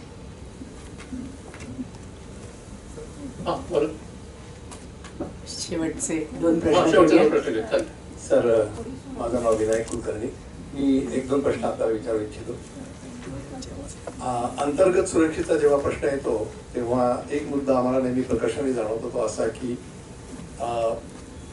पोलिसांची संख्या ही लोकसंख्येच्या प्रमाणात किती असावी याच्या संदर्भात काही दंड किंवा मानक आहेत का, राष्ट्रीय स्तरावर किंवा आंतरराष्ट्रीय स्तरावर, आणि आपल्या देशात आपण ते पाहतो का, याविषयी आपलं काय मत असेल ते जाणून घ्यावं. आणि दुसरं एक मुद्दा आम्हाला सर सांगावासा वाटतो इथे असा की आम्ही असं बघतो की VIP कल्चर हे वाढल्यामुळे सुरक्षा यंत्रणा आणि त्यांचं कवच हे जास्तीत जास्त VIPना दिलं जात आहे आणि त्यांच्या भोवती असलेल्या सुरक्षेच्या रिंगा जास्तीत जास्त महागड्या होत चाललेल्या आहेत. त्याचबरोबर सामान्य जनतेला त्या प्रमाणात सुरक्षा मिळत नाही असं आम्हाला इतर इतरांशी बोलताना वगैरे सुरू. याविषयी आपलं काही मत असेल? धन्यवाद. अत्यंत महत्वाचे दोन्ही मुद्दे आहेत. माझा मित्र तर मला रोज काहीतरी फोन करून सारखं म्हणत असतो की पोलीस पुरेसे नाही आहेत, पोलीस पुरेसे नाही आहेत. मी त्याच्याबद्दल आपण म्हणा ते अगदी योग्य. त्याच्यासाठी आंतरराष्ट्रीय मानक आहेत, राष्ट्रीय मानक आहेत. 1000 माणसांच्या मागे किती पोलीस असावेत, मापक आहेत, दंडक आहेत, सगळे आहेत. त्याच्यातला जो मुद्दा सांगितला जात नाही तो असा आहे की तुमची मानसिकता काय आहे. आज ब्राझीलमध्ये जर आपण बघितलं तर दरवर्षी तिथे कमीत कमी 500% गुन्हे वाढतात. त्याच्या उलट आपण जर जपानमध्ये बघितलं तर दरवर्षी गुन्हे कमी कमी होत जातात. गल्फमध्ये बघितलं तर त्या ठिकाणी कदाचित ते म्हणतील की आमच्या इथे शून्यच गुन्हे आहेत, कारण ते काय तिथे म्हणजे एकदम काय करतील तर काय त्यांची शिक्षाच वेगळी येते. आता ह्या सगळ्या परिस्थितीमध्ये भारताने काय दंडक ठेवायचा, त्याला उत्तर असं आहे. आज आपली कल्पना करा की 140 कोटी आपण लोक आहोत. खरा आकडा किती आहे तो काय कळणं अवघड आहे, परंतु असतील असं धरून तर पोलिसांची संख्या जर सगळी बघितली तर ती किती असेल. अगदी सगळ्या राज्यांची जरी धरली, हा धरला तो धरला, एखादा कोटी असू शकेल. 1 कोटी लोक 140 कोटी लोकांना कधीच पुरेसे पडणार नाही. त्याच्यासाठी ज्ञानेश्वर महाराजांनी म्हटल्याप्रमाणे गुन्हे घडतात ते पहिल्यांदा तुमच्या मनामध्ये घडतात आणि मग ते तुमच्या इंद्रियातून व्यक्त होतात. मग ते कदाचित हाताने होतील, पायाने होतील, मग आणखीन कशाने होतील. पहिल्यांदा तुमचं मन ज्याला आपण कल्टिवेट करणं म्हणतो, त्याच्यासाठी मी जे म्हणलो की आध्यात्मिक काय आहे. आज पूर्वी ग्रामीण भाग होता आपल्याकडे. प्रत्येक ग्रामीण भागामध्ये काही गुन्हे फार होत होते असं नाही. कारण काय होतं, एक तर तिथे सोशल रेग्युलेशन होतं आणि दुसरं हे सतत येणारे कोणीतरी पुराणिक असायचे, कोणीतरी कीर्तनकार असायचे, कोणीतरी काही 4 गोष्टी ऐकवायच्या सांगायचे. त्याच्यामुळे एखादी गैर गोष्ट करणं हे चुकीचं आहे असं माझं मला वाटत होतं. आज क्रिमिनल किंवा क्राईम हा इंडस्ट्री झाली आहे. पूर्वी एक जामतारा म्हणून एक गाव होतं बिहारमध्ये. तिथलेच लोक फक्त सायबर गुन्हे करायचे वगैरे. कालच मला एक सायबर एक्सपर्ट सांगत होते, अहो म्हणजे आता महाराष्ट्र असू दे, राजस्थान असू दे, उत्तर प्रदेश असू दे, अमक असू दे, प्रत्येक ठिकाणी असे जामताऱ्यासारखे सायबर क्राईम्स करणारे लोक झालेले आहेत. तुम्हाला कल्पना करा, प्रत्येकाला कमीत कमी रोज 10 फोन येतात. तुम्हाला काही माहिती नाही कोण करतंय, काय करतंय, कशातून कोण गुन्हेगार आहेत. ते is a complete identity crisis.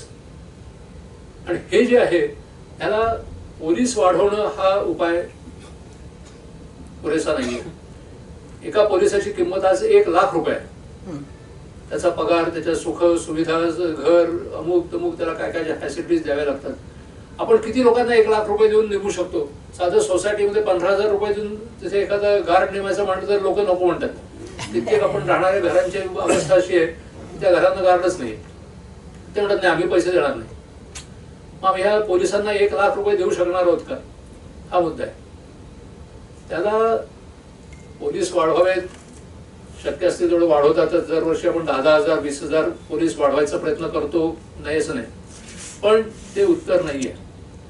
मी अगदी पदावरती असताना सुद्धा अनेक राजकीय व्यक्तींना सुद्धा हे सांगायचो की ते म्हणायचे नाही नाही ते तुम्ही एवढे पोलीस वाढवा तेवढे पोलीस वाढवा. म्हटलं पोलीस वाढवून ही समस्या संपणार नाहीये. तुमच्यावरती होणारा हा जो काही कल्चरल असॉल्ट आहे, तुमच्यावरती आज होणारं हे TV किंवा OTT काय प्लॅटफॉर्म्स आहेत, तुमच्यावरती होणारं जे काही सिनेमांच्या दृष्टीने आता आपण बघतो तुरुंग फोडावा कसा यावरती असलेला सिनेमा, हा तुरुंगात असलेले कैदी रोज बघतायत आणि तो बघून मग ते तुरुंग फोडून पडून जात आहेत. अनेक गुन्हे असे आहेत की त्याचा अभ्यास त्या गुन्हेगारांनी त्यांना दिसणाऱ्या सिनेमातून नसून किंवा अशा दृकश्राव्य पद्धतीतून केलेला आहे. सेल्फ ट्रेनिंग, सगळं सेल्फ ट्रेनिंग चाललेलं आहे. हा एक मुद्दा आहे. आणि दुसरा जो प्रश्न आपण विचारला होता, दुसरा काय प्रश्न होता? VIP security. VIP काय आहे? मला आठवत आहे डॉक्टर राधाकृष्णनचेच 1962च्या सुमारास 63 असेल, लकडी पुलावरनं चाललेले होते. त्यांची गाडी इकडनं आली आणि तिकडे गेली. कोणी तिथे संरक्षणाला काही नव्हते. पण तो 1963चा काळ होता. त्याच्यानंतर मध्ये आज इतकं रामायण घडलेलं आहे की इंदिरा गांधींसाठी नेमलेला जो कोणी गार्ड तोच त्यांना गोळ्या घालतोय. राजीव गांधी काय तर गांधीजींच्या प्रेयरला गेलेले असताना तिथे झाडावर बसून एक खलिस्तानी त्यांच्यावरती गोळीबार करतो.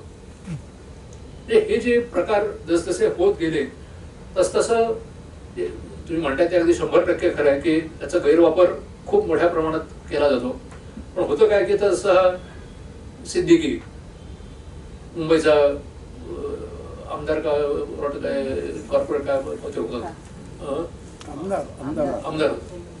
आमदार होता. तो त्याच्या कार्यालयातून बाहेर येत असतानाच त्याच्यावरती गोळ्या घालून त्याला ठार मारला. आणि त्याच्यामुळे इतकं लगेच वातावरण बिघडलं जातं. त्यांनी ते मुद्दाम असं केलं, मुद्दाम तसं केलं, ते हिंदू मुसलमान होतं का, अमुक होतं का, काही जरा रंग दिला जातो.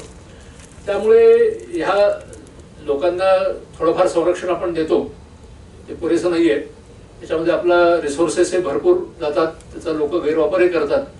पण त्याला जरा थोडीशी सिक्युरिटी कमी केली की झालं, लगेच झालं कल्लोळ. मनमोहन सिंगांच्या मिसेसचं परवा आपण वाचलं असेल की सिक्युरिटी थोडी कमी केली म्हटल्याबरोबर सगळीकडे गदारोळ. ते एवढ्या देशाच्या पंतप्रधान असताना त्यांनी अमुक तमुक आणखी त्यांच्या पत्नीची संरक्षण कमी करताय. कुठल्याही गोष्टीला राजकारणाने जो काही रंग दिला जातो त्यामुळे निर्णय घेणं आवड तरी घेतात, निर्णय घेतात नाही असं नाही. पण VIP कल्चर हा नक्कीच त्याला एक सौरभच्या काळामधनं माझा प्रश्न रेड कॉरिडॉर बद्दल होता. माओइझमचं आत्ताचं स्वरूप काय आणि गृहमंत्री अमित शहानी 31 मे 2026 ही डेडलाईन दिलेली की त्याच्यानंतर आम्ही 30 मार्च 2026 की आम्ही माओवाद संपून टाकू भारतातनं, तर ते खरंच शक्य आहे का? काय आहे की आता मी म्हणलो तसं की रेड कॉरिडॉर ही वस्तुस्थिती आहे आणि त्याच्यामधला हा जो अबुजमाड किंवा आता झारखंडमध्ये काल जे इन्सिडेंट झाला तिथे तो विवेक म्हणून माझी त्याला ठार मारलं वगैरे, हे जे भाग आहेत हे पूर्णपणे अजूनही इनॲक्सेसिबल आहेत. परंतु त्याचबरोबर गेल्या काही दिवसांमध्ये, काही वर्षांमध्ये विशेषतः त्या ठिकाणी फार प्रचंड प्रमाणामध्ये कम्युनिकेशन टॉवर्स आणि तिथले रोड्स यांच्यामध्ये नक्कीच सुधारणा झालेली आहे. आणि सगळ्यात त्यातली आशेचा किरण काय आहे की आता काल तुम्ही वाचलं असेल छत्तीसगडमध्ये तिथल्या लोकांनी जाहीर केलं की आमचं गाव हे नक्षलमुक्त आहे. जे स्थानिक जे लोक होते ते जे इतके दिवस एका भीतीमुळे नक्षल्यांना मदत करत होते त्या भीतीतून ते आता बाहेर येतात आणि त्यामुळे त्यांचं एकतर रिक्रुटमेंट नवीन होत नाहीये आणि दुसरं त्यांना जो सपोर्ट होता की काही केलं तरी त्यांना लागणारं खाणं पिणं राहणं लपणं हे सगळे जे प्रकार होते ते त्यांचे जे स्थानिक माध्यमातून जमत होते ते कमी कमी होत झालेले. आज कल्पना करा की ज्या वेळेला मनमोहन सिंग पंतप्रधान होते त्यावेळेला जवळजवळ 108 जिल्हे हे नक्षल अफेक्टेड म्हणून होते. आज तो आकडा 4 वरती आलेला आहे. 4 जिल्ह्यांपर्यंत ते आता मर्यादित आहे. त्यामुळे नक्कीच आपण असं म्हणू शकतो की जे प्रयत्न आणि दुसरं कसं आहे की सिन्सिअरिटी हा प्रकार आहे. सिन्सिअरिटी अमित शहांची नक्कीच वाखाणण्यासारखी आहे. आणि त्यामुळे त्यांनी जेवढे लागेल तेवढा ॲडिशनल फोर्सेस असतील, त्यांना लागणारे इक्विपमेंट असेल, त्यासाठी त्यांचं मोराल चांगलं राहण्यासाठी म्हणून काय प्रयत्न असतील, त्याच्यामध्ये कुठेही कमतरता ठेवलेली नाही. त्यामुळे ज्याला पॉलिटिकल विल म्हणतात, तशी राजकीय इच्छाशक्ती चांगली आहे. त्यामुळे मला खात्री आहे की 31 मार्च 26 आपण आशा करूया की त्यांनी जो एक डेडलाईन दिलेली आहे तोपर्यंत नक्कीच ती अचीव केली जाईल. एक शेवटचा प्रश्न. माझा प्रश्न नाही आहे. मी दिल्लीत होतो जेव्हा 84चे दंगेत झाले, त्याचा विटनेस आहे मी. आणि पुण्यातले आमचे पारख्यांचा भाचा राजाभाऊ सदावर्ते, माझी टॅक्सी होती, मी स्वतः टॅक्सी चालवत होती. मला सोड एअरपोर्टला. अहो तिथे जाळतायत गाड्या, इकडे पिस्तूलनी तो मारतोय सरदारजीला आणि 400 लोक अटॅक करतायत. काय करणार, हा तपाल. पण आज त्याच्यानंतर ते सगळे सरदारजी एवढे सशक्त आहेत की त्यांच्या अंगावरती कोणी हात नाही टाकू शकत. कारण एकेका फॅमिलीत फिनिश केलं. तर माझी बस होती, मी माझी बस वाचली. मला वाटलं जातील. माझा पार्टनर होता सरदारजी. अरे ये गोखला की बस है, इसने लड्डू बांटे थे, इसको मत चलाओ.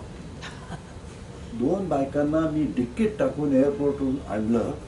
13 नंबर होता, VIP कल्चर दिल्लीतलं. कुणीही डिक्की उघडली नाही, नाहीतर पोलीस चेक करत होते. त्या बायकांनी शस्त्र शिकल्या. आणि मी बाळासाहेब बांबांचा लहान भाऊ आहे, मी पण शूटिंग करतो. रिव्हॉल्वर पुण्यात खूप लोकांकडे पण वापरताच येत नाही. तेव्हा सेल्फ प्रोटेक्शन पहिले झालं पाहिजे. यवतमाळचा मी आहे, आमच्याकडे गुप्तचर विभागातला कॉन्स्टेबल होता. 50 वर्ष यवतमाळला त्यांनी जी इन्फॉर्मेशन दिली तसं प्रत्येक माणसाने झालं पाहिजे. मी पण पुण्यात येतो नेहमी आणि मी ट्रान्सपोर्टवाला किंवा मी ट्रान्सपोर्टवाल्या ड्रायव्हरला उलट येऊ नका हे इंदोरमध्ये शिकवतो. 150 लोक मेले मागच्या वर्षी. ते पुण्यातही तेच चाललंय. तेव्हा आपण सगळ्यांनी याच्यावरती कार्य केलं पाहिजे. नुसतं सरकार करेल नाही. इंदोरमध्ये रानडे नावाचे गृहस्थ आहे, 99 मुला मुलींना संस्कार करतायत.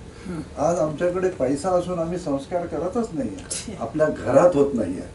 दुसरं, मी आदिवासींच्या मध्ये काम करतो, त्यांच्यावरती कुणी अटक नाही करत. ते सबळ आहेत, 4 बायका वाघाला मारतात. किंवा पुणेकरांनी सुद्धा सबळ कार्य केलं पाहिजे. हा मोठं काम करतोय, तसं प्रत्येकाने करावं. मुलांना शिक्षण घ्यावं. आणि ही जी काही स्पर्धा आहे तुमच्याकडनं मी घेऊन जाईन. MP-तनं मी याच्यासाठी माणसं तयार करेन. आणि बक्षीस तुम्ही काय सांगितलं, कारण बक्षिसासाठी लोक स्पर्धा करतात आणि पुणेकर छान स्पर्धा ऑर्गनाईज करतात. मला सांगा बक्षीस किती ठेवलं? पहिलं बक्षीस प्रत्येक कॅटेगरीचं 10,000. एक 10,000चं बक्षीस मी माझ्या आईच्या नावाने आज तुम्हाला चेक देणार. मी एक छोटीशी कॉमेंट करतो आणि थांबतो. की जी रिव्हॉल्वर्स किंवा गन्स स्वतःजवळ असण्याचा हा जो मुद्दा आहे, त्यात दुर्दैवाने काय होतं की त्या गनचा उपयोग अनेक लोक फक्त स्वतःवरती गोळ्या झाडून घेण्यासाठी करतात. कालचीच घटना आहे, फार वाईट वाटलं. डॉक्टर वळसंकर म्हणून सोलापूरचे प्रसिद्ध न्यूरोसर्जन, त्या माणसाने काय तर काय एका महिलेने त्यांच्या विरुद्ध काहीतरी काय अमुक तमुक म्हटलं की झालं, त्यांनी लगेच 2 गोळ्या झाडल्या, माणूस मेला. ते मला, मी स्वतः SP असताना CP असताना जेव्हा जेव्हा वेपन कोणाला द्यायचो, मला असं परत परत वाटायचं की अरे जर देता नाही आलं तर बरं होईल. कारण ह्या वेपनचा उपयोग दुसऱ्या कोणाला मारण्यासाठी होत नाही, हा फक्त स्वतःलाच ठार मारण्यासाठी होतो.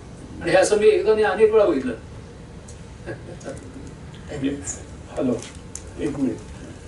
माझं नाव मधुकर शिदाई, मी शंखवादक आहे आणि पांचजन्य शंखनाद पथक माझं आहे. हे सांगण्याचं कारण असं की आपल्याला आता सध्या बऱ्याच लोकांना असं सांगण्यात आलेलं आहे की आपल्या जवळच्या मंदिरामध्ये आरती म्हणायला जा. तर ती साधी गोष्ट आहे. मी ताई जी मगाशी म्हणल्या की आपल्यापासून सुरुवात करा, तर ते आपल्याकडनं होत नाही. तर आरती म्हणायला म्हणजे तर अक्षरशः 4 किंवा 5 लोक देवळामध्ये आरतीला असतात. इथं बसलेल्या प्रत्येकाने असं जर म्हणलं की मी आरतीला जाईल, आरतीला जाऊन काय होणार आहे, हे जे वाटतं ते तसं नाहीये. तिथं मॉब दिसला पाहिजे, तिथं गर्दी दिसली पाहिजे, तिथं लोकांना कळलं पाहिजे की हे लोक इथं येतात. मी सध्या काही देवळामध्ये 2 देवळात जातो आरतीला, पण तिथे सुद्धा काळजी घ्या. आणि दुसरं असं की आपण दुसऱ्याची उदाहरणं कशी देतो की त्यांनी शुक्रवारी बोललं की सगळे हजारो लोक धावत जातात, त्यांचं त्रास मग तुम्ही का नाही जात, तुम्ही घरात का थांबता. आणि वयस्कर लोकांना सुद्धा माझं आव्हान आहे, त्यांनी जायला हरकत नाही. आत्ता इथं बसले प्रत्येक किती जण आज व्यायाम करतात सांगा मला, किती जण व्यायाम करतात. मी रोज व्यायाम करतो.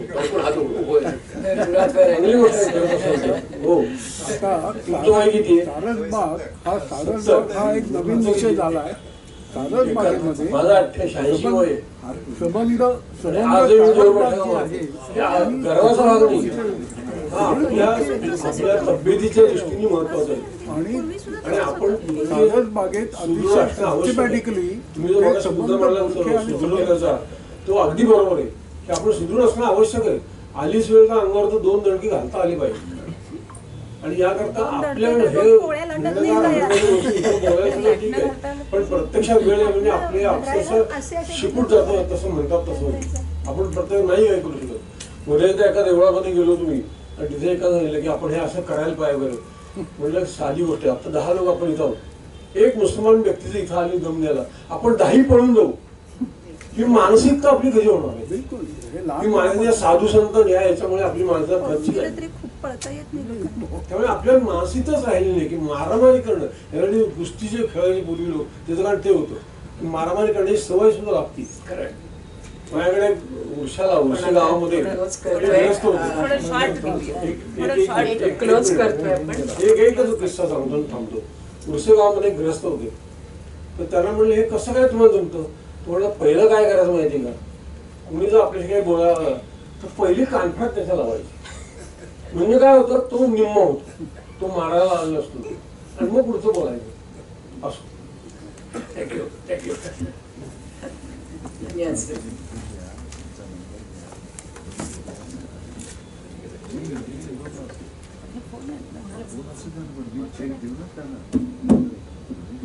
हॅलो नमस्कार. कार्यक्रम संपले असं जाहीर करते. मी आता लेट होऊ शकतो. धन्यवाद. ऐकू आलं का सगळ्यांना? बोलायचंय का? नाही, ही लिंक चालू आहे गुगल मीटची. ऑनलाईन कोणाला काही बोलायचंय का? हँड रेज करावं कोणाला बोलायचं असेल तर. हॅलो हॅलो, ऑनलाईन कोणाला बोलायचंय का? एक मिनिट. आपल्या जमलेल्या सगळ्यांना मी विनंती करीन की सगळ्यांनी रोज 15-20 मिनिटं अर्धा तास तरी व्यायाम करावा. हा व्यायामाचा फायदा झालाय कारण माझ्या गुरुंनी माझ्याकडून 30-35 वर्ष सूर्यनमस्कार घालून घेतले. आणि by the way Praveen Dixit माझ्या वर्गात होते. मॉडर्न 71च्या बॅचचे आम्ही विद्यार्थी तुकडीत होते. मी त्यांना गेली 54 वर्ष 55 वर्ष ओळखतोय. आणि माझ्या आईचे वडील पोलीस खात्यात DYSP होते 100 वर्षापूर्वी. ते मला माहिती आहे पोलीस खात्याबद्दल मला खूप आत्मीयता आहे. आणि मी काही पोलिसांशी बोललो तर त्यांना पोलीस खात्यात 20-20 वर्ष नोकरी करून ज्या गोष्टी माहीत नव्हत्या त्या मला माहीत होत्या, कारण मला इंटरेस्ट होता. आणि मी प्रवीण दीक्षितांशी बऱ्याच वेळा वाद घातलेला आहे. ते म्हणाले मॅनपॉवरबद्दल, तर आजही माझं ठाम मत आहे की पुण्याची लोकसंख्या आज 1 कोटीच्या घरात आहे. 25 ते 30 हजार तरी पोलीस पुण्यात पाहिजेत, आणि स्पेशली ट्रॅफिक पोलीस. कारण पुणे माझ्या लहानपणी पण बेशिस्त होतं, आजही बेशिस्त आहे. धन्यवाद सर. पण ह्याच्यात कुठेतरी नागरिकांनीच जास्त ती कायदेशीरपणा दाखवला पाहिजे, हे नक्कीच त्याच्यात खरं आहे. आपण आता समापनाकडे आलेलो आहोत. सरांनी आज आपल्याला एवढा वेळ दिला आणि महत्वाचे मुद्दे समजावून तर सांगितलेच, पण त्याच्यावरचे उपायही सांगितलेले आहेत आपल्याला. मी त्यांचे प्रति कृतज्ञता व्यक्त करते. आणि आपला हा जो अनुभव होता ह्या क्षेत्रामधला आणि हे जे विषय होता तो अतिशय त्यांच्या जवळचा विषय होता, त्याच्यात ते अत्यंत अनुभव संपन्न असल्यामुळे खूप छान मार्गदर्शन आपल्याला इथे जमलेल्या उपस्थितांना मिळालेलं आहे. मी त्यांना धन्यवाद देण्यासाठी लीनाताईंना इथे बोलावते आणि एक छोटीशी गिफ्ट आपण त्यांना देणार आहोत, ती त्यांनी द्यावी आपली कृतज्ञता भेट म्हणून.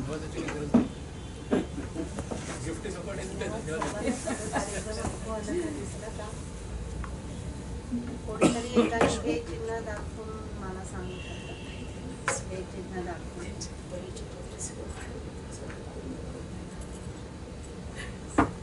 Thank you sir.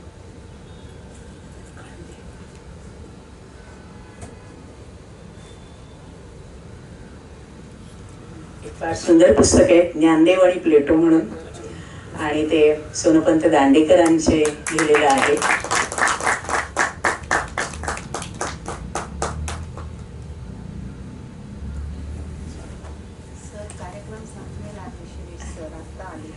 मी सर्वांचे मनपूर्वक धन्यवाद मानते. त्याच्यात सर्वप्रथम मी भांडारकर संस्थेचे मनपूर्वक धन्यवाद मानते. त्यांनी हे वातानुकूलित सभागृह, येथील सर्व यंत्रणा, कर्मचारी वर्ग, दृकश्राव्य चित्रीकरण करणारा आमचा सागर, चहापानाची व्यवस्था करणारी अश्विनीताई, या सर्वांचे मी आभार मानते. विशेष आभार मी जयाताई तामसेकरांचे मानते, ज्यांनी गुगल मीटचं आयोजन अगदी थोड्या वेळात त्यांनी हे काम केलेलं आहे आणि ते अगदी छान उत्तमपणे पार पाडलेलं आहे. तसंच आमची एक तरुण मुलगी वेदिका म्हणून आहे, तीही या आयोजनाच्या आणि व्यवस्थापनाच्या कामात आम्हाला खूप मदत करत आहे. त्याचबरोबर मी कॉस्मॉस फाउंडेशन, लीनाताईंचा कौशलम न्यास, सावरकरांचं प्रतिष्ठान आणि उपस्थित सर्व मान्यवरांचं अत्यंत मनापासून आभार मानते.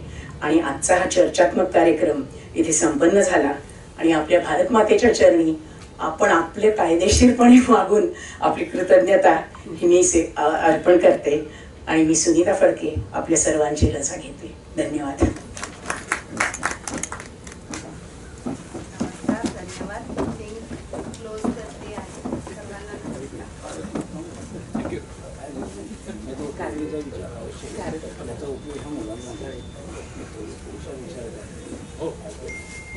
आपल्या ग्रंथालयातर्फे माझ्या एका पुस्तकाला पारितोषिक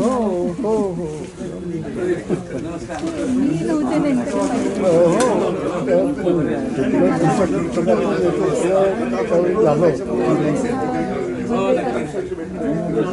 संस्कृत स्तोत्रांच्या मराठी समृद्धी त्याला बक्षीस मिळालं.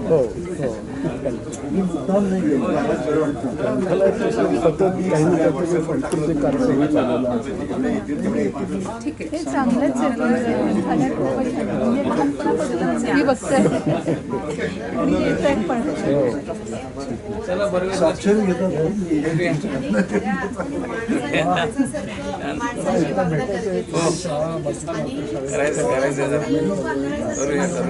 सध्या आम्ही मॅडम माझ्या अध्यक्ष आहेत भारतीय देवांमध्ये, त्या त्यांच्याकडे मला तुला म्हणले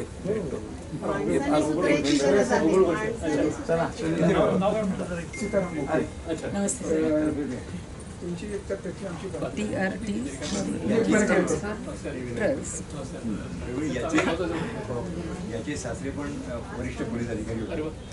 काय रे आठवत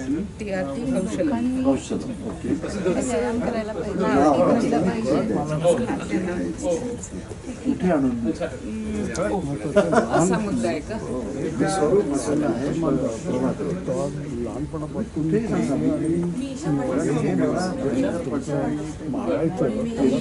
शाळा प्रतिष्ठित झाल्या त्यामुळे त्या शाळांमध्ये आम्हाला NCC नको सांगतात. तुम्ही मारतो, हे करतो, रक्तन त्याला काही नवीन नाही. जसं लहानपणापासून काही नाही. एक 2 तलवार घेऊन आले तिकडून आपण पुढे हा शाळेचं काही काम करतो. 5-7 वर्ष प्रयत्न करतो. आज जर प्रत्येक शाळेत 200 मुलं मुली तयार झाली तर इकडे उलट पाहिलं मी, मुलांना NCC नको, मुलांच्या शाळांमध्ये ट्रॅफिकचे नियम शिकवायला तुमच्या इथे नको, तुमच्या इथे नाही. ईमेल वापरतात मग शेवटी सगळं ते म्हणतात मग नकोच. तुमच्या घरात इतर कुणी वापरतात मग कोणाचं हिच्यापैकी कोणाचं. हा ठीक आहे, थँक्यू. तुम्ही इंदोरला कधी पण लहान जोपर्यंत हे संबंध आपली मानसिकता बदलत मग मला इथला तुमचा पत्ता म्हणजे भीती वाटते. म्हणजे पुत्र काही म्हणायचं तर ती नाही नाही ठीक आहे ऑफिसमध्ये तुम्हालाच म्हणणार तुम्हाला नाही तुम्ही कोण सांगणार मेट्रो स्टेशनच्या 1 मिनिटाच्या वरती म्हटल्यावर थोडी असलं तरी साधा मला मी तुम्हाला सांगतो की मी फोन नंबर स्टेशन असतो रेल्वे स्टेशन नंबर पण होती बॅगा बिगा काहीच नव्हतं कोणी सांगितलं तुमच्याकडे काहीच नाही आहे सगळंच झालं ते पटकन बाहेर आले हा नाही नाही ते पटकन बाहेर आले हॉटेलमध्ये इथे तिला त्याच वेळेला माझी पद्धत आहे गेली 20 वर्षाची पूर्ण न ऐकता मुलगी तिच्या परिवारासोबत आली होती तुम्ही कोण आम्हाला सांगा तुम्हीच आणि तिच्या बरोबरचे खाना त्याला वगैरे अशा टाईपचे अरे तुम्ही ऐका त्यांच्यावर तुम्ही कोणाला काय म्हणतोय काय नाही तुम्ही तिरशिंगरावांसारखं लगेच ज्या पद्धतीने चालवतात अजूनही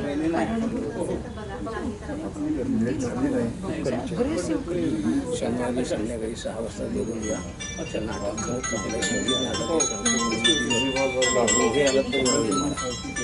सर म्हणले नाही या आपण भेटूया या दिवशी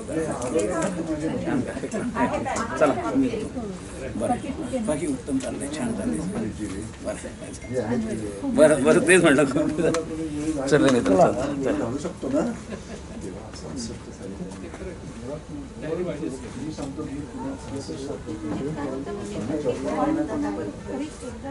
बसवायचा बरोबर नाही पोलीस काय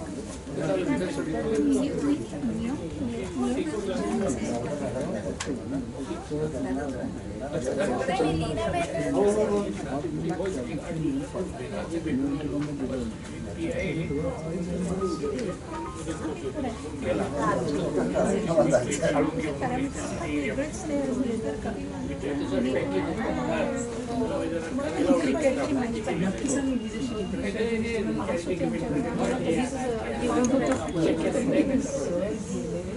सगळे पास कोणीतरी तिसऱ्यानीच मिळालं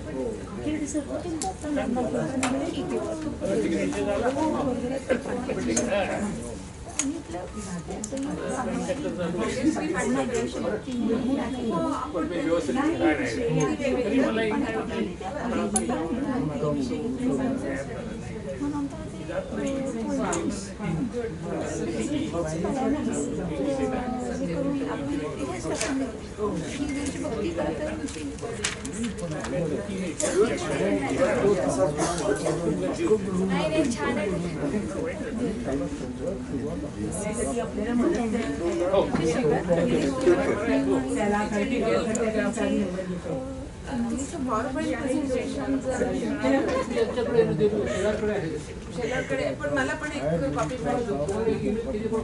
अच्छा ईमेल केली आहे ओके मला पण ठीक आहे हां ठीक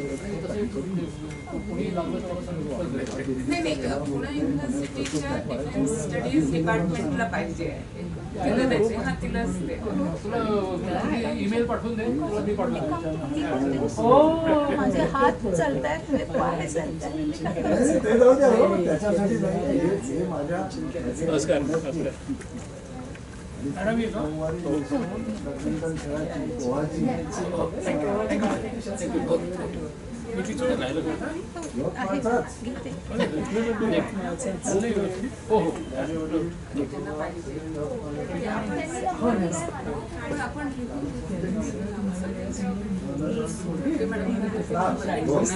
संपन्ननीय आहेत ती लोकांना कळायला पाहिजे होती त्याच्या सुरुवात करून पुढे